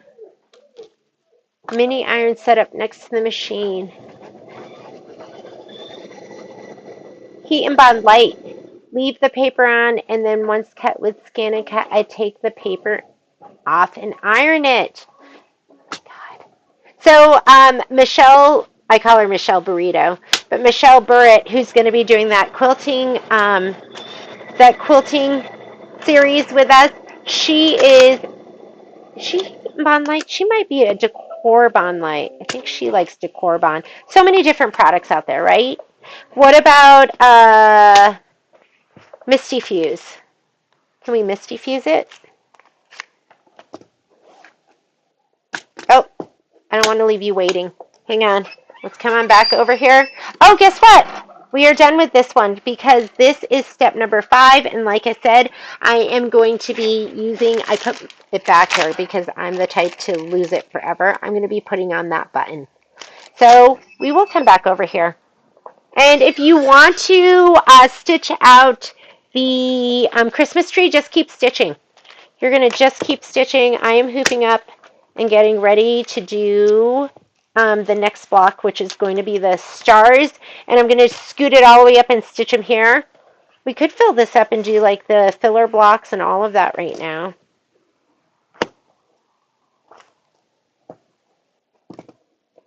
Remember, this part goes on the inside. The flat part, it goes like this. So this little lip part is always facing towards the center. Okay, looks great. I love these hoops because you can get away with like a really small piece of stabilizer or small piece of muslin too. So I'm going to take this one off. Looks awesome. Super happy. Cute. I'm going to take these off too so it doesn't. So that one can get cut off and then we can hoop up for the other 5x7s. This one I'm going to go ahead and slide onto the machine. And these slide on so nicely. They just slide on and off. You're not going to fight with them. You don't have to hold this part. They just kind of go on and off really, really nicely. Another reason to get these. And like I said, I don't know why, but if you're doing Kimberbell, most of the designs fit in these perfectly. The 5x7 and the 7x12. All right. I'm going to look at your messages really quickly. In previous videos, you have talked about using transfer tape. Oh, transpore. Okay, transpore. So it's T-R-A-N, transport, S-P-O-R-E. Well, does it say it right in here? Here we go, transport tape. So this is, I use this too. So when I do need tape, this is the tape I use, is the transport tape. And I also use the Kimberbell paper tape. But I feel like, well, I mean, if you're using in the tape dispenser, it's fantastic. Mine's at the store because I brought it to the store and I didn't bring it back again. But this is like so great. It's super, super sticky. You're going to see, like, if you look at the front of my table, there's all these pieces of tape because I rip it off and then I put it there and I just reuse it over and over again. I'm going to say okay. And it rips super easily. It's super sticky. It's just medical tape. And we sell it at the store. But you can just rip it, and then you can rip it down in your pieces, and it's just so nice. And then if I don't want as much stick, like let's say I'm taping something on batting or felt, then I'll use the Kimberbell paper tape, which is fantastic too. They're like children. You love them for different reasons. I'm going to go in here and go to embroidery, pocket. I'm getting ready to stitch out the stars. That is just 2x6. We're going to bump it up to the top of the hoop, and then we'll probably, maybe we could fit this one in too. Yeah, we can probably fit that one in. Or we could do the filler blocks. That would be a nice way to have those be done too. So let's go. Quilty Christmas. And background quilting first. And this one for the stars, it's going to be Wavy 9 2x6. So here's Wavy 9. And we want our, pick your format, and 2x6. I'm going to take mine and tilt it over so it fills up my 7x12 hoop. It will also fit into your 5x7 hoop if you want. See, it shows you that's the 5x7 outline. But I'm going to come up here. And I'm going to choose my 7x12. Everything else is going to stay the same. It will slow down your speed. See how those are grayed out? That's just saying what it's safe to stitch, the speed it's safe at which to stitch at. Okay, before I move that, I'm going to add the other design. So I'm going to hit add, go back to your pocket, whichever USB you're in, and Quilty Christmas, and I'm going to go in my folder. I call it PES Designs, Sending Holiday Wishes, and we're looking for this one right here, Stars. Go ahead and set it. And it's just kind of centered to that. You can see the size of it, so it's 6.5 will fit in my, I have 7 inches left to right. So before I do anything, I'm going to leave it like that, and I'm going to hit embroidery. That will combine the designs in the next screen. So then I can move them together. So here, I'm just going to go layout, rotate. You can move and rotate in your layout screen. You cannot size. If you need to size, you got to go back to the previous screen. So I'm going to rotate. It'll move both of these together. If you try to do it in the previous screen, it's only going to do one at a time, but on your layout screen, it will combine your design. So even if you had 4 different designs, they would look at it as one design. I'm just going to rotate it like that, and I'm going to move it up to the top. My hoop is on, so it will not come out of my embroidery field. You get a knock knock, it tells you that you're there. I have all this room, so I can stitch all of that out. I'm just going to leave it for now. So I'm going to go ahead and say OK. I'm going to come here where I can go forward and backward stitches, and now we see our stitch out. I still have my sage in there. I'm going to leave it in there. It's going to do the placement stitch for my background fabric. Let's grab your fabric.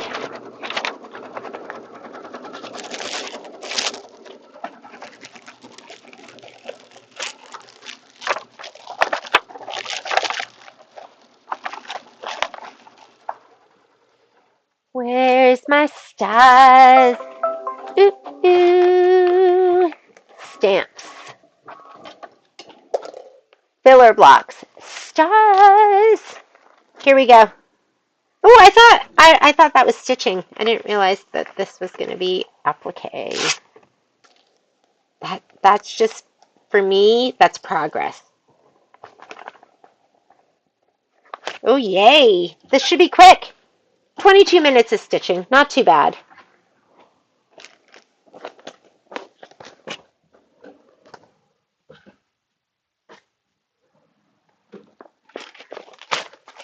Oh, look. This is left over from the other one because I didn't use it. I'm going to throw it in with my embellishments. And let's put everything in my spray tent. We'll give it a little shot of spray. So we're going to, isn't it funny? Like, this is how big the block is. It's so teeny. This is your background fabric, but your block is like this big. Teeny tiny.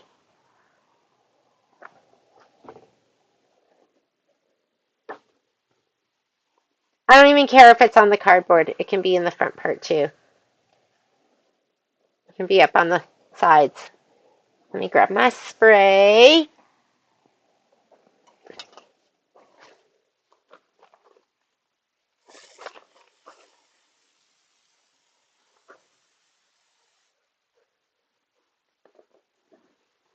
All right.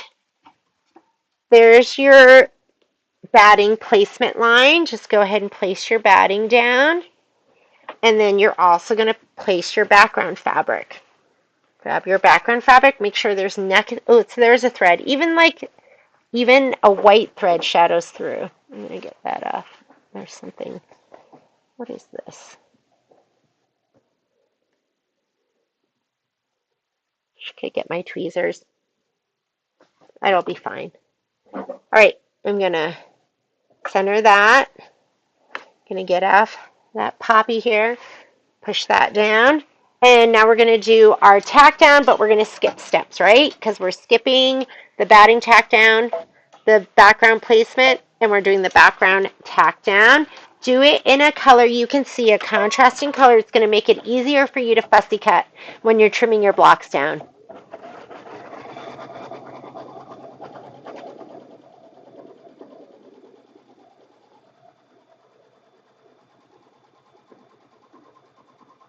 No on the Misty Fuse. I do Misty Fuse with my Goddess pressing sheet. But maybe that won't work. Okay, Let's do your quilting stitch.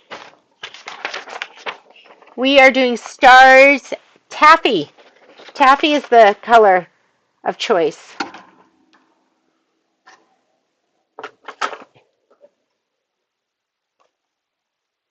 Taffy. Where's my taffy? Where is my taffy? Oh, there it is. Oh, I got a brand new taffy. Remember you saw this? And then, of course, Poppy chewed it. That's immediately what she did. Stinker. I was just glad that it still worked. Like, if you're going to chew it, then that's the way I want it chewed, Poppy. So considerate. You chewed it, but made it still usable. It's the kind of dog she is. All right, go ahead and do your background stitching.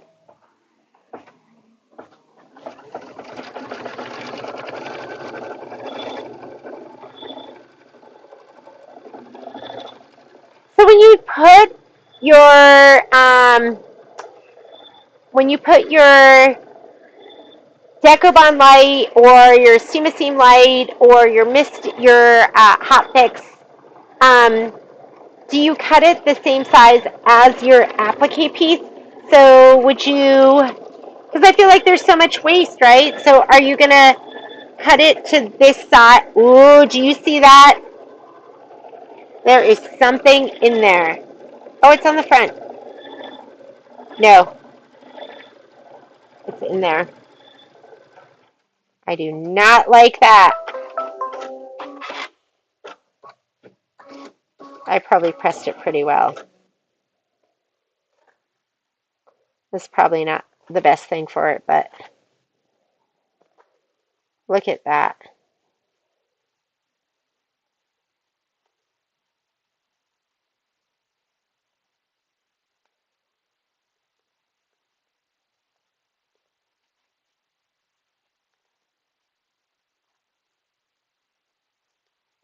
How did I miss that? I try to be really careful, but sometimes I might give that one more press. Or just to use it. It'll be fine. I'll press it later. Okay, now we're going to do placement stitch. So I think, let me look at my instructions. After quilting, go to the embroidery instructions. You're going to stitch the pinwheel 1 placement line, step 1. So color doesn't make a difference. I'll just use this color that's in there. You'll be able to see what's supposed to go down. And the first color we're putting down is the lightest of our pinks. And I should have, we have a light pink, a medium pink, and red. Where is my medium pink? Huh. Oh, there it is. Oh, it's the piece that I was just pulling apart.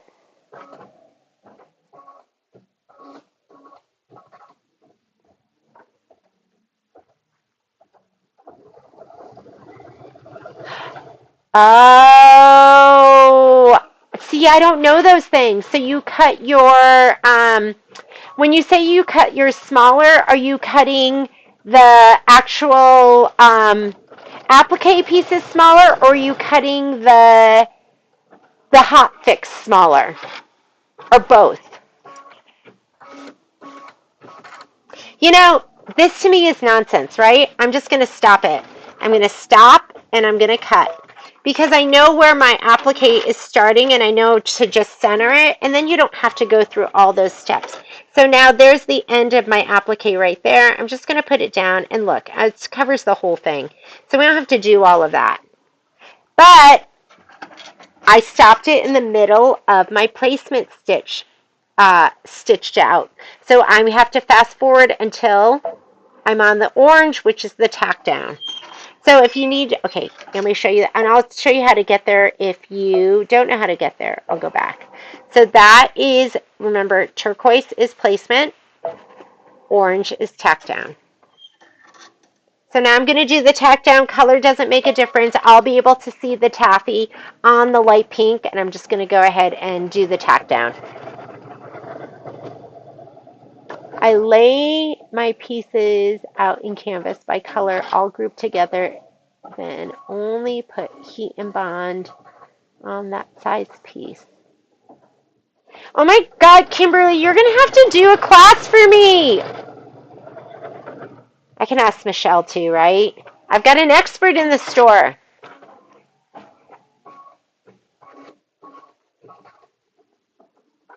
Wow. By color group. I got to do that. So Miss Kim, you cut yours smaller. Miss Kimberly, you lay it out on canvas.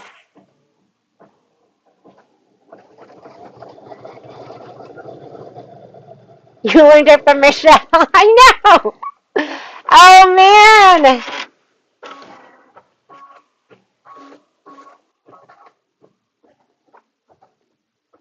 Okay, I should be able to do that, right? So, yeah, I'm just thinking in my head. Oh, Kim does it the same. So you would go, okay, well, no, where's my other list? Let's get the better list. Remember the better list that I didn't even know existed? So you would go, all right, I'm going to do this one. And then you would go, all of these look like applique pieces. So you would pull those, lay them out in canvas, and then you know how big to do your piece. So let's say this is a fat 16th, but you only need like 8 inches by 6 inches. So then you would put your hot fix on that 8 inches by 6 inches and then cut. Is that right? Am I like... I need somebody to hold my hand. I'm scared.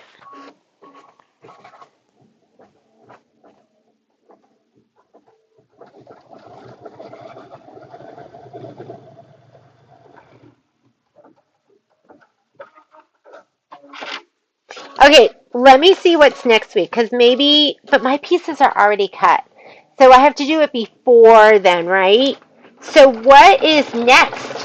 Do you even know what's next after? I'm not used to not knowing what's next after Quilty. I think there's a bench pillow.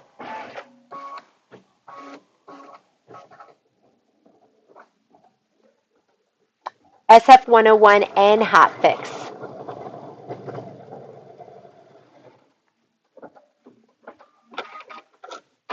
This you have to do the whole tack down because we're going to trim. You want it to be held down.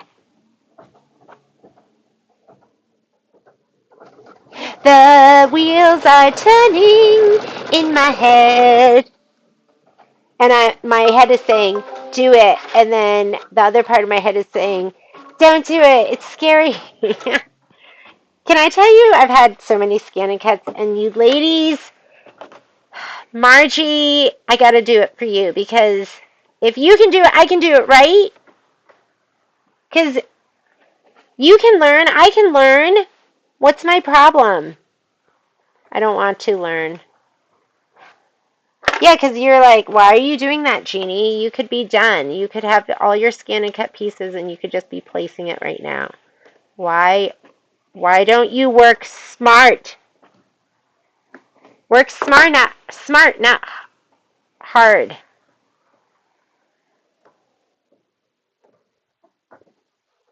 Yeah, because look at me. You guys, your piece is already cut and laid down, and you're way ahead of me.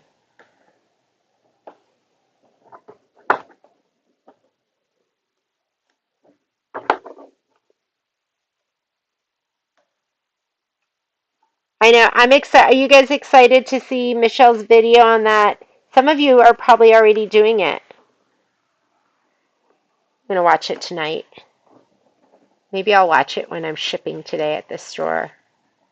Because I did, Michelle and I are trying to do those technique videos, or just something, just little bites to give you information, little lessons.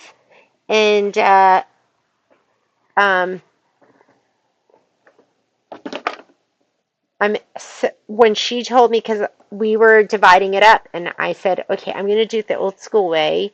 Can you do the videos on how you can transfer wirelessly? And that's when she told me about the whole brother one that Patrick was talking about this morning. And I was just like blown away. I was like, I didn't even know that was available. And I just like the idea that it's hosted, that, and I love that there's an option for baby lock too. I hate it when there's, we have a lot of baby lock customers.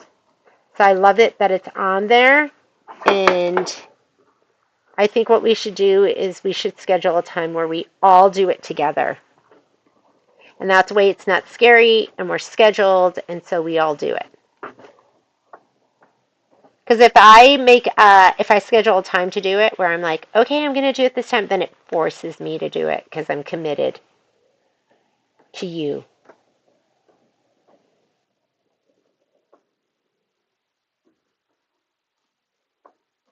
I love my commitments to you guys.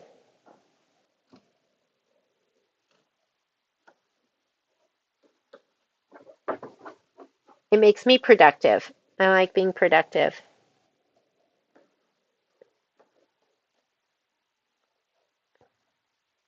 and accountable.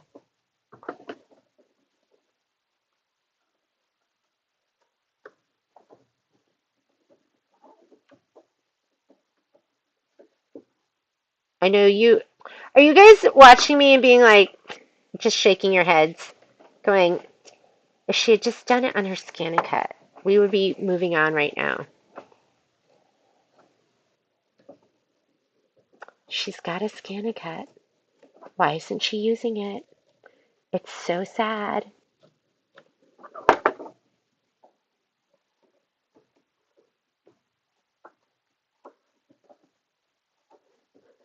Yeah, I feel sorry for myself right now. I'm like, I've got a scan and cut. Becky at Power Tools would never be doing this. It is 2024, Jeannie. You are on your third scan and cut. Okay, it's either laugh or cry.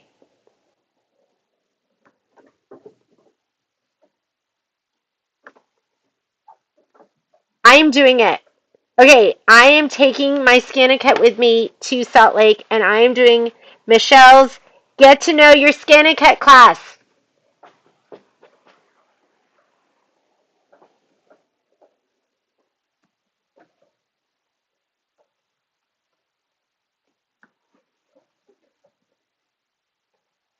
It's enough is enough. Make time for yourself, Jeannie. You deserve to cut with your cutter and not with your hands. Okay, this is the internal dialogue that I have with myself. My kids think I'm schizophrenic. They're like, who are you talking to? Just me.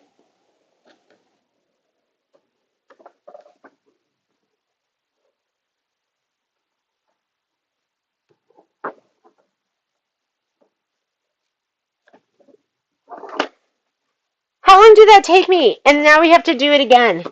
All right, next. Next we're going to do, guess what? We know where this is going to go, right? It's going to go right over this. So, and I'm going to do it up higher because that part needs to be pressed again. Look at your screen. You can see that these are going to be right here and right here. See them? That's where so just make sure you're covering all of that. That is, if you feel like you're going to miss it, it's all right with, I'm looking to see. It's all within this. I'm just going to spray it. I'm skipping this. I'm skipping that step. I'm going to go to the tack down because I know where it's going to go. I know it's going to cover. So if I just put this down where it is equidistant, it will cover everything. So just spray it and lay it down. Oh, I'm going to spray mine again. Mine doesn't feel very tacky. And we've got to make up for the time that we're wasting hand cutting everything while everyone else is ready to go because they did their scan and cut.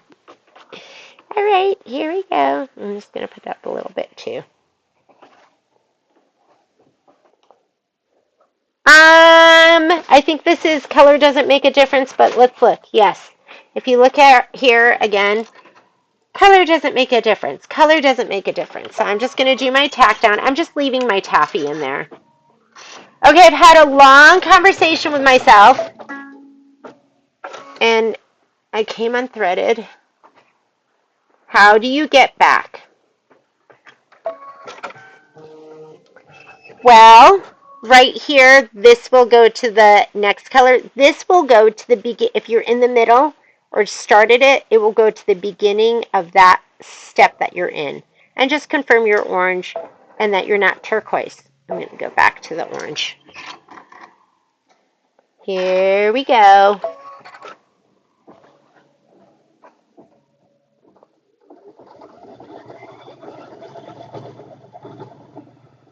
I only use...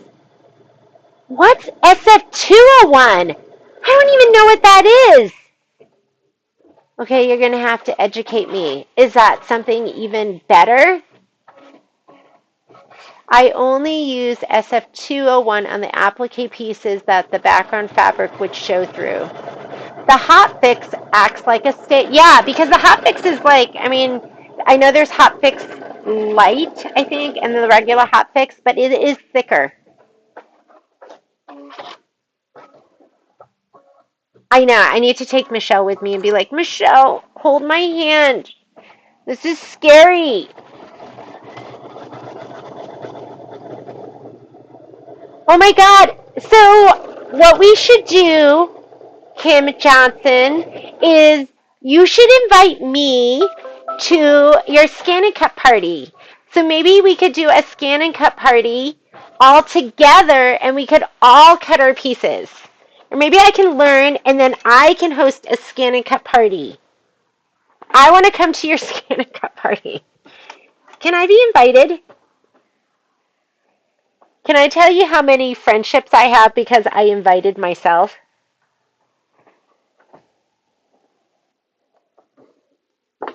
I have so many friends that I met and they were doing something fun and I said, that sounds like fun. Can I come?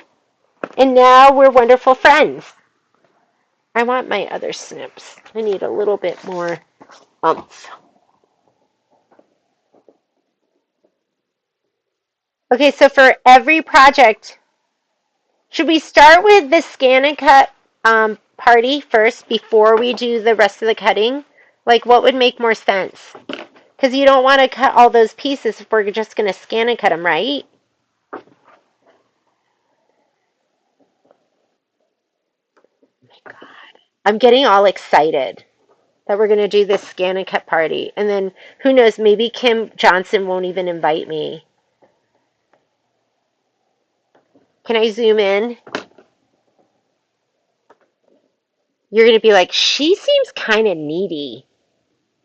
And she might hold us back.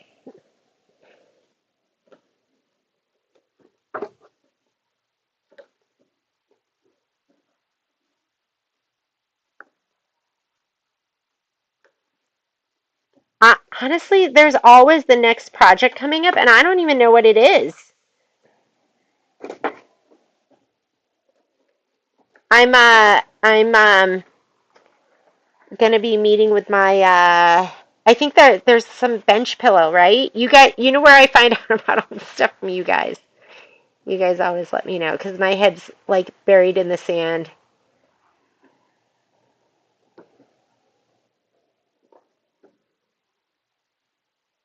Can I still take the scan and cut? Oh yeah, so you've got a couple different options, Margaret. You can do the recorded version. I wonder if Michelle has re-recorded. You can, or we'll send you like a previous class, which is probably what I'll be doing. So yeah, you can just sign up online, and then we send you a kit. There's a special kit. It's like a 4-hour class. That's my problem is I just never have 4 hours. I'm too just Is that so cute? Guess what? I'm skipping the next step. Again, the next step on your screen is the placement, but we know it's going to be, so we did this one and then the light pink. So it's going to be the red that you're seeing. So I'm going to skip this. I'm going to go right to the tack down. And I'm just going to take my fabric and, is it sticky? which doesn't feel sticky at all. I'm going to give it a little shot of spray, and I'm just going to center it to those stars.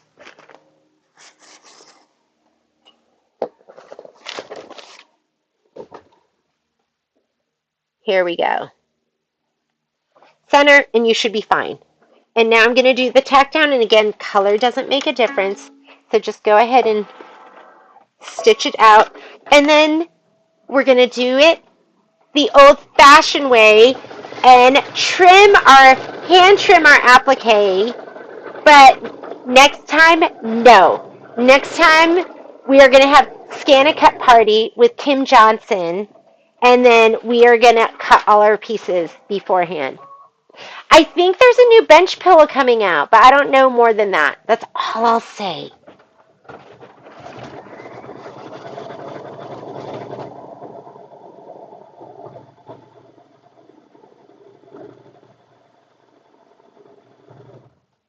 Oh my goodness, Kim Johnson, would you mind sharing your Scan and Cut spreadsheet with me? So I can see what you do, and that makes it so much easier.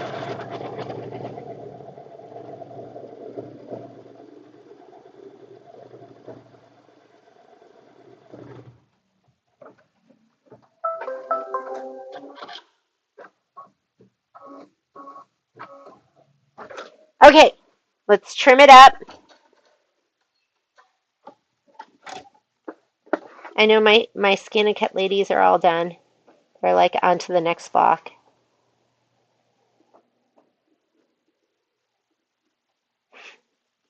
Now I feel silly. I'm like, why am I doing this? They're so right. And you know what? Sometimes my hands hurt. I didn't know, like, I'll be 54 this year. So thankful to be seeing another birthday. And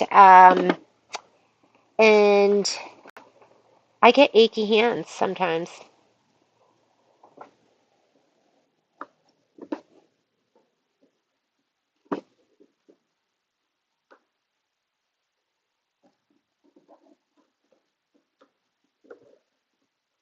But all you have to tell me is faster. Faster, more efficient. That's what I want to do. I want to be faster and more efficient.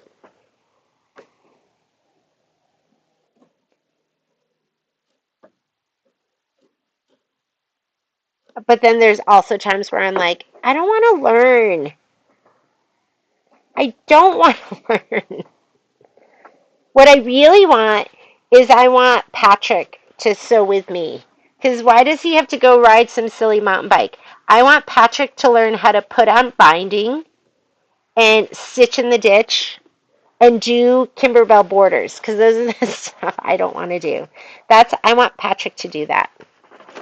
Don't you think? Maybe I can bully him into doing those things for me.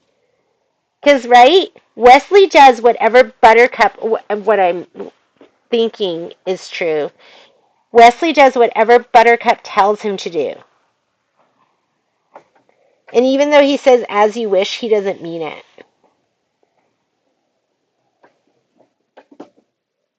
I want him to mean that.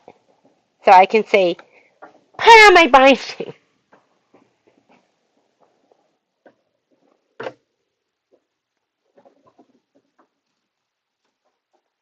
I just want to I don't even want to layer. I want him to do that too.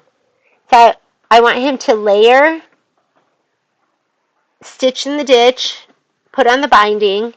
I just want to throw the pieces at him so he does that. I just want to do the embroidery.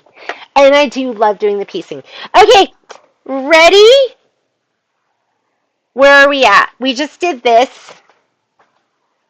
Now, pink lemonade.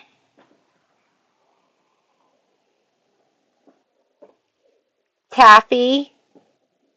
The circle is wildflower. I'm just going to put WF. And then taffy. And use a visible color. That doesn't make a difference. You can use whatever you want. And let's do it. Here we go. Now it's just doing all the satin stitching. This might take a little while. Take out your taffy and put in your pink Lemonade. That's the first color. A sew and sale. Oh my God, you know what? I should do that. So, Renata, did that make you like a superhero scan and cutter? Like you, because you went and you just like were using those. That would be really fun. Maybe we should do a scan and cut event, right? Because that would be easy. You don't have to bring as much with you.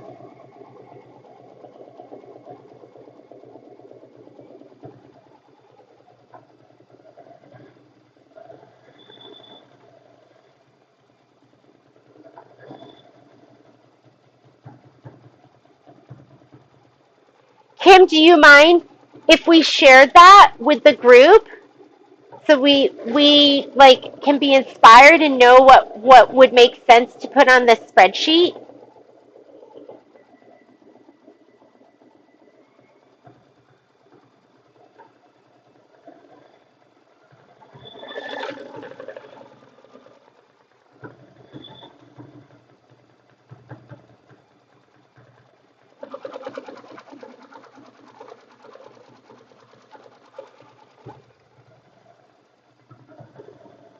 You can see me. I was trying to do some face masks with the scan and cut. So stitch me up with leaning grace. So stitch me up. How did it go? Did you do well with your scan and cut and cutting out the face masks? Would love to hear more. It is 12:32. We are only about 8 minutes into the stitch up, so it's going to be a lot of satin stitching. I would love to start the next one. The next one's going to be stamps. I might start it and then not completely finish it. I might finish it later because I do need to get to the store. But I'm going to grab the fabric for that one right now. The stamps. Oh my goodness. Do you feel like we've been so productive? I think we've done great.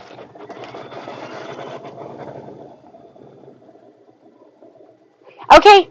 Yeah, I would love to see it. And then it's up to you. You don't, I won't share anything until you give me the go ahead.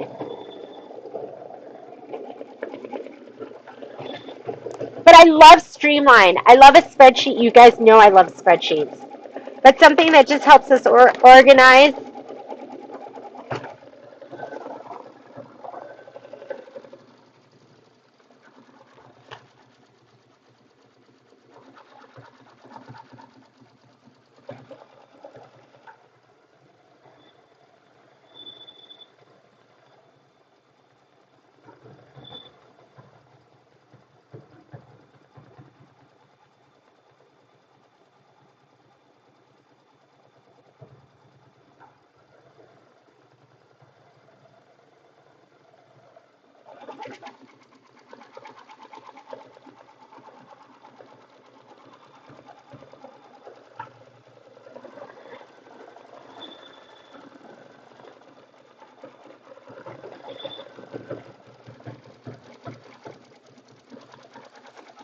Here's our next block.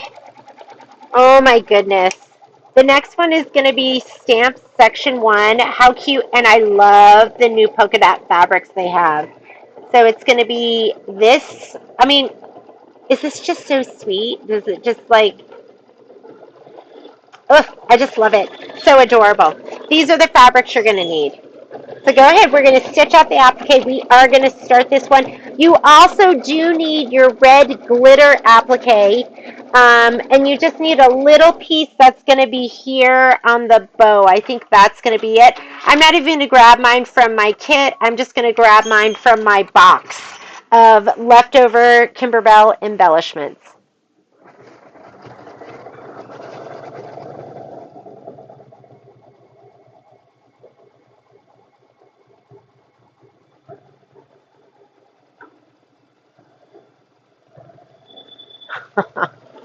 That's right, Renata. I remember you mentioning them before.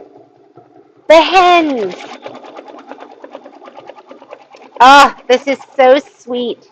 Don't worry about the puckering. There's a lot of stitching that's going on here, so sometimes it's going to pucker and it's going to pull in again. When we press on the wool mat, that's why it's so important to press before you trim. We're going to press all that out, so you're not going to have to worry about that. I'm going to go grab a piece of glitter red.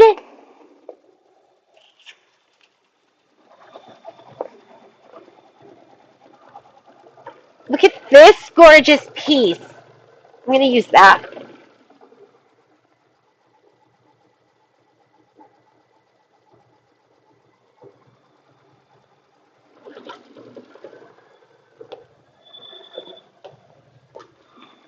Okay, while it's stitching, come on, we got to make our time useful, right?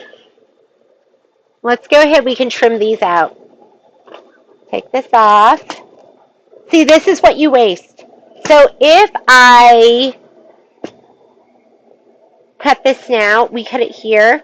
Oh, we're not wasting anything. Let's go ahead and we're going to trim this too. I'm going to trim it about 1/4 of an inch, 1/2 an inch away from the line from which we're going to fussy cut. And then you have all of this that we can put in the hoop later on. So what? Like 1 inch or 2 inches? Come on, Jeannie. Don't be so hoardy. We're going to trim all of these right now. And for the embroidery that's in there, just go ahead and put in your, what color's next? I'm not even going to swing my camera over there. But we're putting in taffy. So let me put in the taffy. Taffy, ooh, ooh.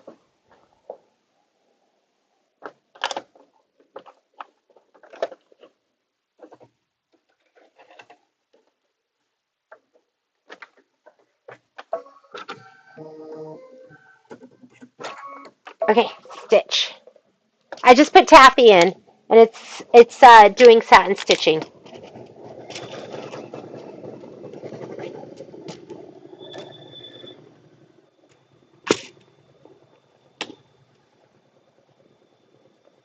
I'm going to heat up my iron. So I have 2 irons. I have my Panasonic 360, which I love. This is my baby. And most people like the 30-minute shut-off. I like the 8. And you know what? The new one has I think it's like an hour shut-off or something like that. What happened? Okay, we're running out of bobbin thread. I'll take you over here so you can watch me change up my bobbin. Might as well. Okay, running out of bobbin thread. I'm going to just return out of there. And I always cut my thread, so I'm not dragging it around. So okay, here's your cut.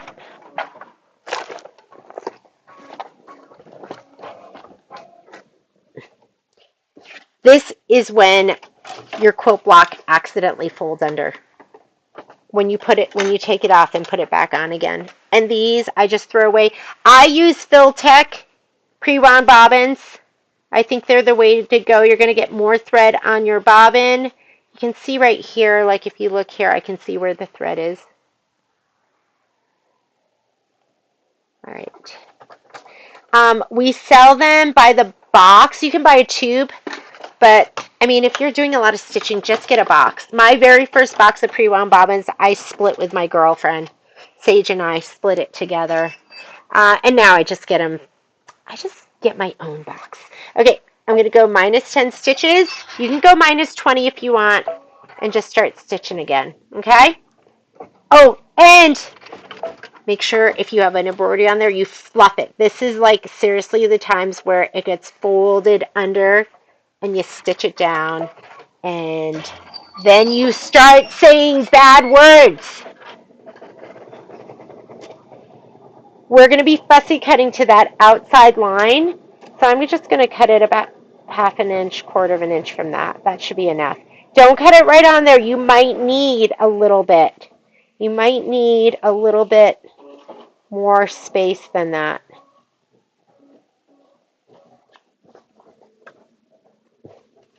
I'm going to hoop this up and it's ready for the next hooping.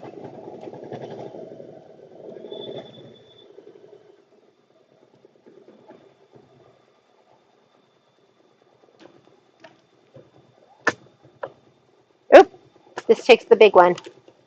See the two magnets? That's the big one.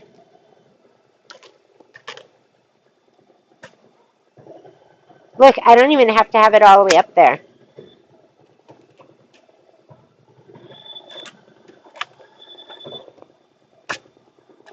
So if you have like that little itty bitty piece that you were going to throw away, you're like, oh, I can't use that. Oh, yes, you can. You can use it with your magnetic hoop.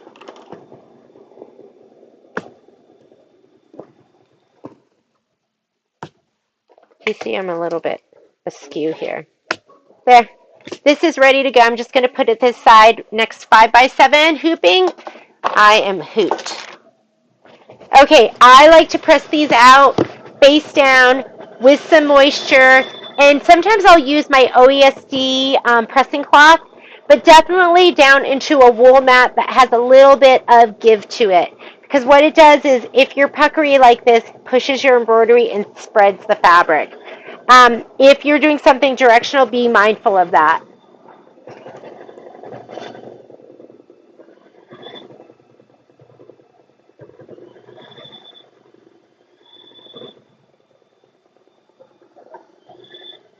This has my water in it. I have one with water, and you can use Best Press if you want.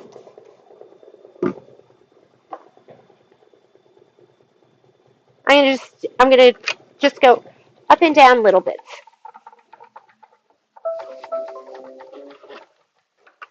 Okay, and then I go the other direction too. You're not even gonna see it. I'm gonna change my thread out, and I am putting in my wildflower. Are we in wildflower? I'm looking at the wrong design here. Yes, wildflower, and then it'll go back to taffy. I am on step number 9. Wildflower couldn't drag me away. Okay, where's wildflower? Right here.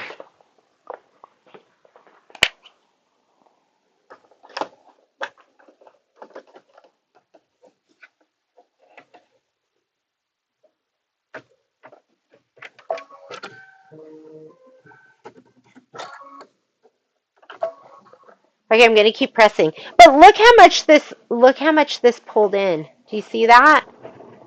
So you need that extra fabric over. Don't cut. Don't ever trim right by there.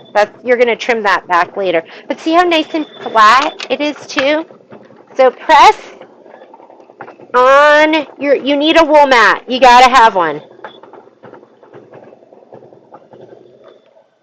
And then we'll trim this down. So beautiful.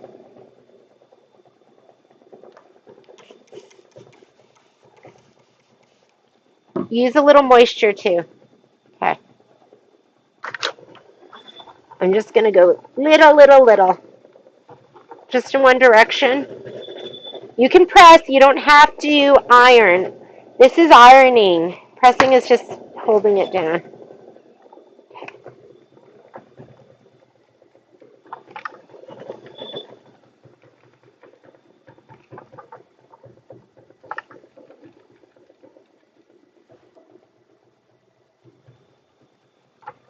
Sometimes I'll press from the front side too.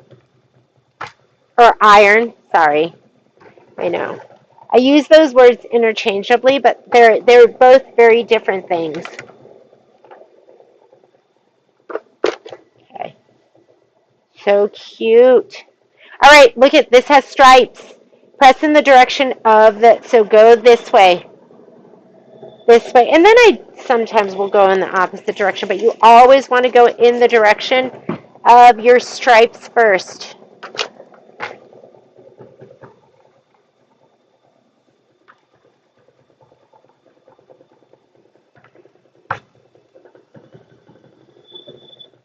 And even with that, I can tell like the embroidery kind of pulled it in a little bit. That's okay though.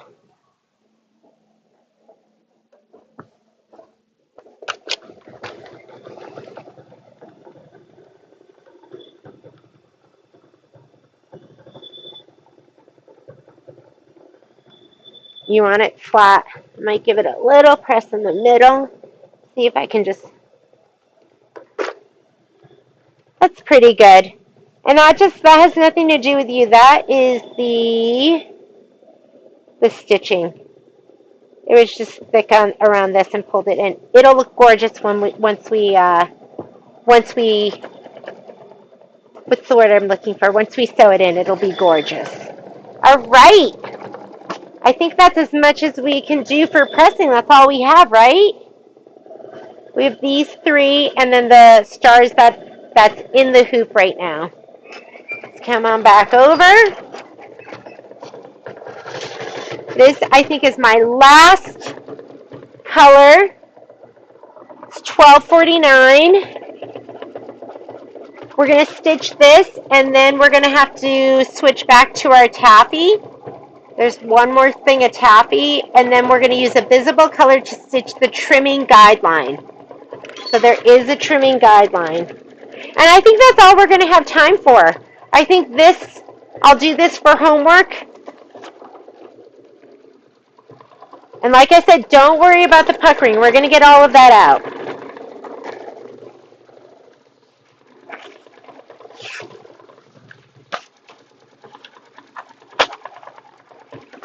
So, let's talk about our homework.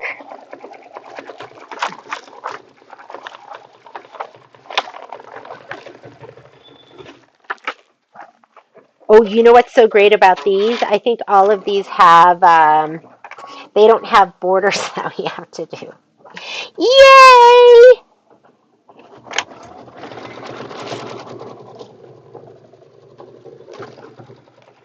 I'm tidying up a little bit.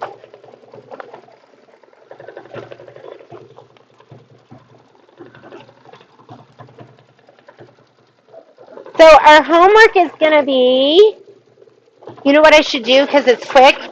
We should just do our filler blocks. Don't you think? I should do those 2 filler blocks because those will be quick and easy, and then we'll feel like we're that much closer because we can cross that off the list.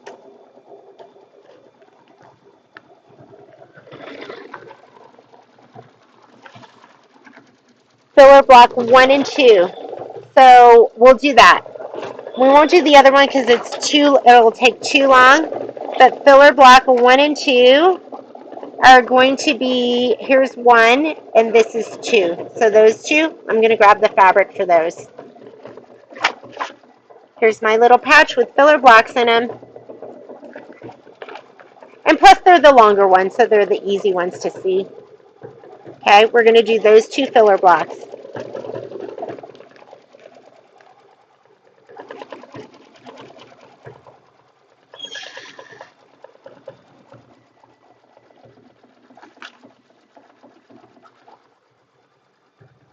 Maybe.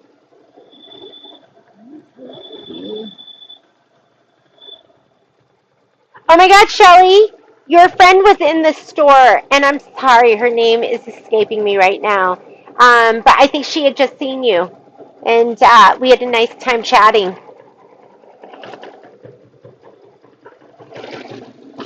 She's very sweet.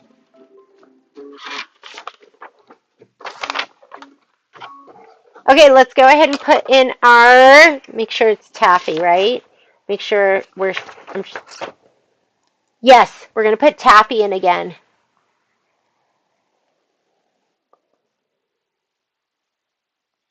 Here we go, taffy. Ooh, ooh. Poppy, naughty Poppy, chewed up my taffy.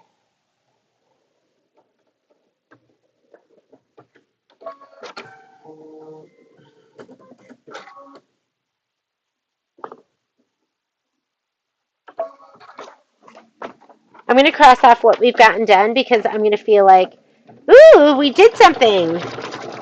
So right here, we have done Holiday Wishes, Snowflake stamp, letter. We're going to be done with stars, and we're going to do these 2. This is going to be super fast as well. And then, so you're going to have 3 blocks to do for homework, and I'll stitch those. And remember, these are all wrong. Wrong! This should all say quilt first. I think. I'll have to check. But those are going to be all quilt first. So you're just going to, I'm going to do these two together in a 5x7, and then we'll just stitch out those, right? It's going to be super fun. I wish I could just stitch with you all day today. That would be the most fun of all. But Patrick has to go on a mountain bike ride. I've been telling him no lately. And usually I don't do that. Usually I'm like, okay, and just let him. But we've been so busy at this job, I've been like, no. He's like, I'm going to go, no. I don't even let the words come out of his mouth. But I got to let him go. Like, he is dying at this point. Dying to go on a ride. So this will be your homework. This one, so cute. This one, oh my God, adorable. And this one, so much fun. This one's really fun because you're going to have like a dimensional pocket. Like you have like a little pocket here where you put the fold down and then you can actually pop something in there. Like, Patrick, this would be the perfect size for a ring. Right? So cute. So cute.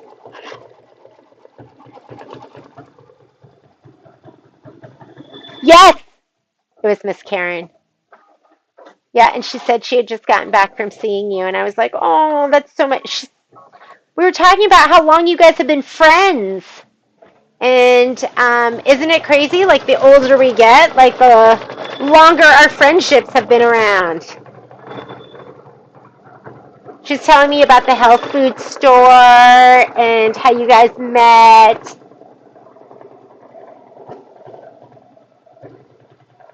Is this exactly the same?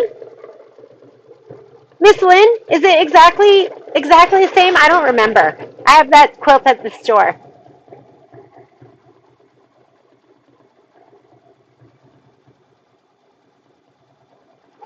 I hope you guys just come and stitch because we have a good time, and then I just like that we set time aside for ourselves, and I need you guys because you guys keep me stitching.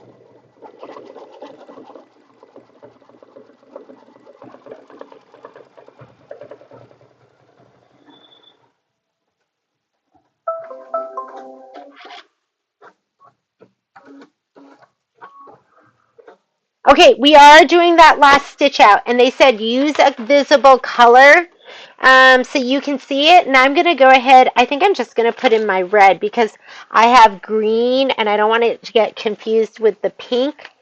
So the last stitch out, which is this one, use a visible color, stitch the trimming guideline. Your trimming guidelines are usually a 1/4 inch within, like they're going to get stitched in. So I'm putting in wildflower right now. Wildflower. Why am I using my little cone? I have a big one sitting up on my machine. Actually, just went on autopilot and just forgot.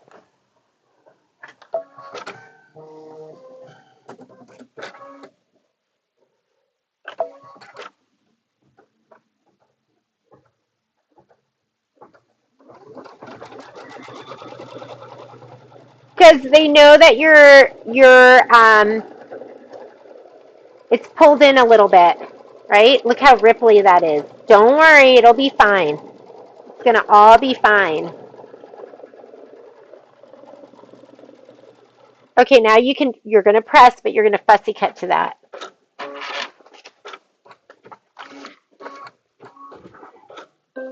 Okay, let's do this.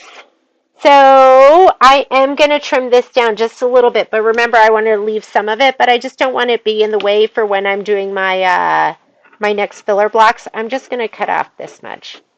So I don't have to fold it back. I'm just going to, I probably would be smarter if I just fold it back, right? But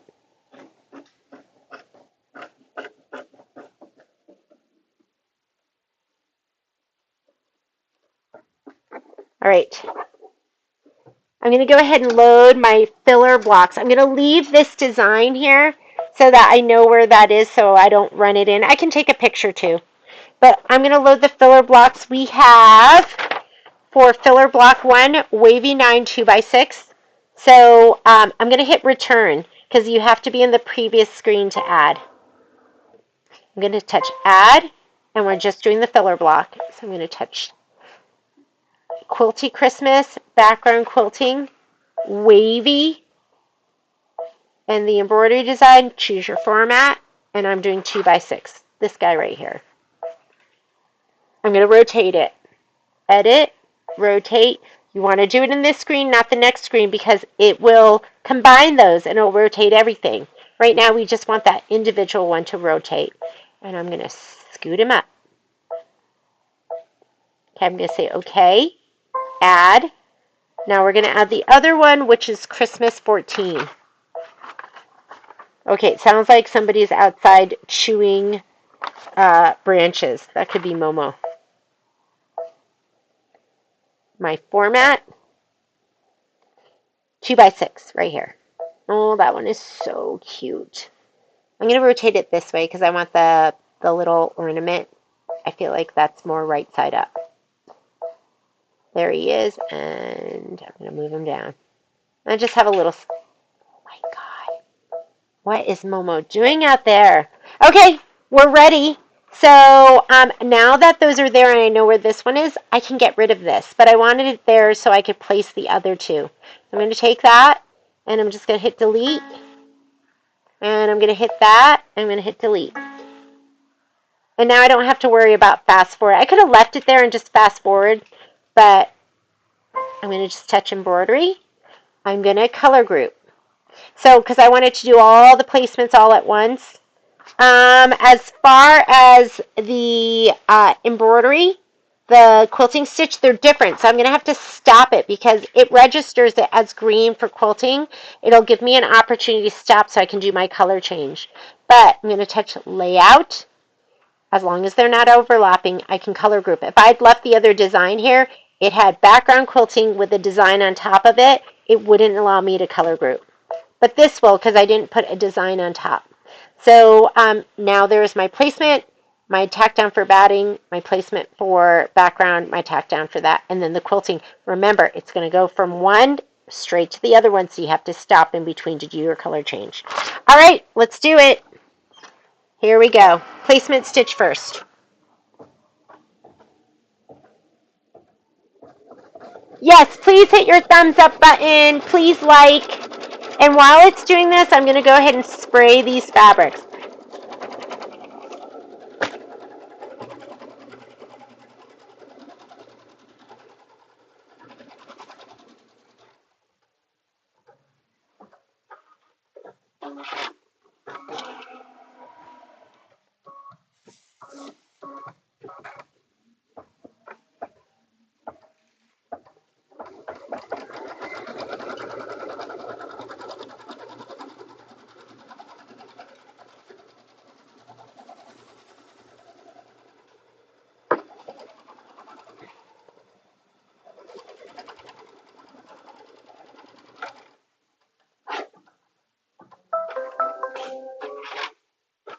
Ooh, that's going to be kind of close.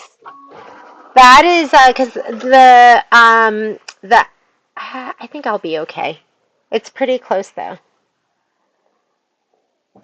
Okay, I'm going to lay those down.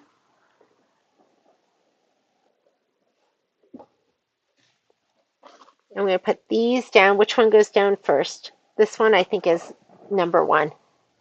Is this number 1? Let me look at my book. I think this is number 1.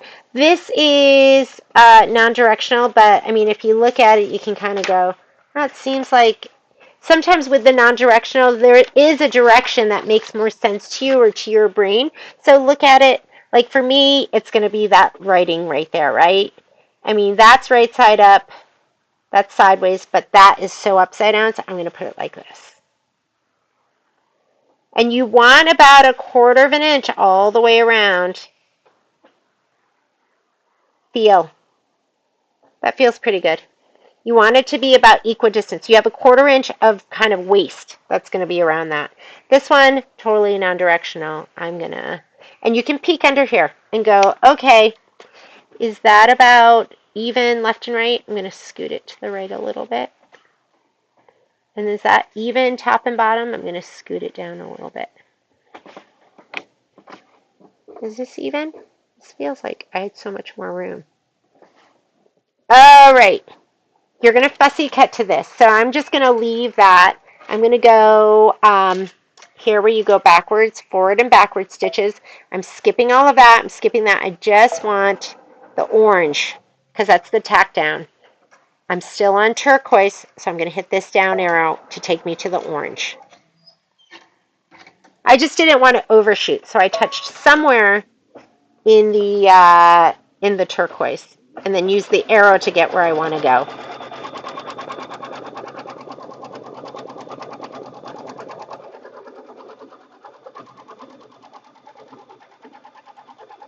And you're going to be fussy cutting to that line.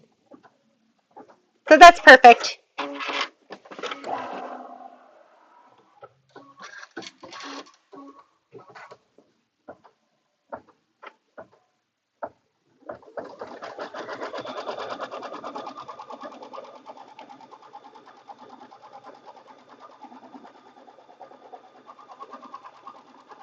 I call this tickling my fabric. Just getting the fabric to lay down so it's not going to pucker. Okay, remember, it's not going to stop in between these for your color change. So the first one I'm going to do in ruby. I have wildflower in there, so let me go ahead and take out my wildflower. Buttercup! Ooh, ooh.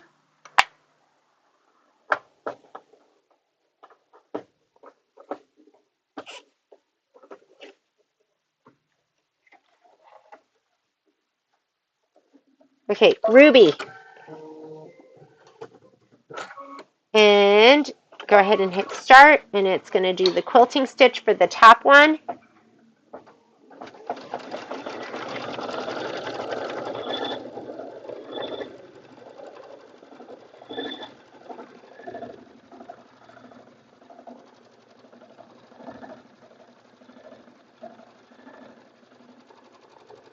And the next one's going to be linen. So get your linen thread. Get ready to hit stop. Once you hear it cut, then you're going to hit the stop button, okay?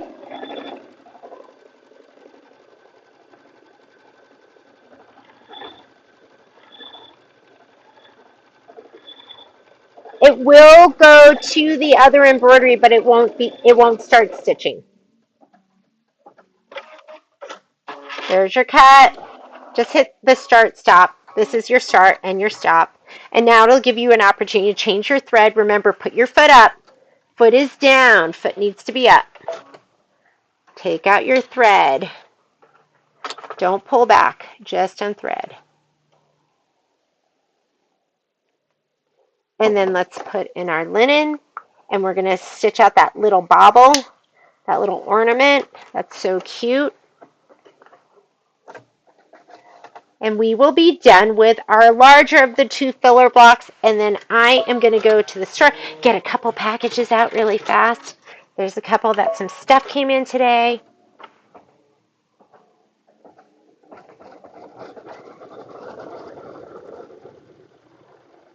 Hello, Miss Casey. Oh my God, this is so cute.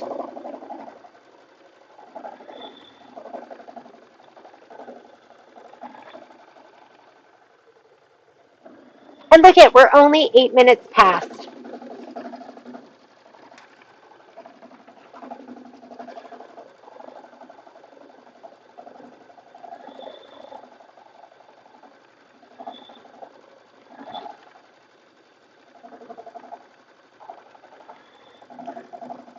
I love you, Kimberbell, and I love your quilting. Oh my God, I just love that little guy.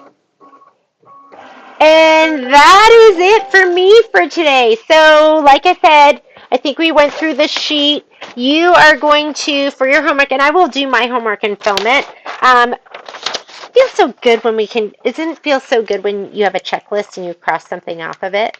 So I'm going to go ahead and cross those two things off, right?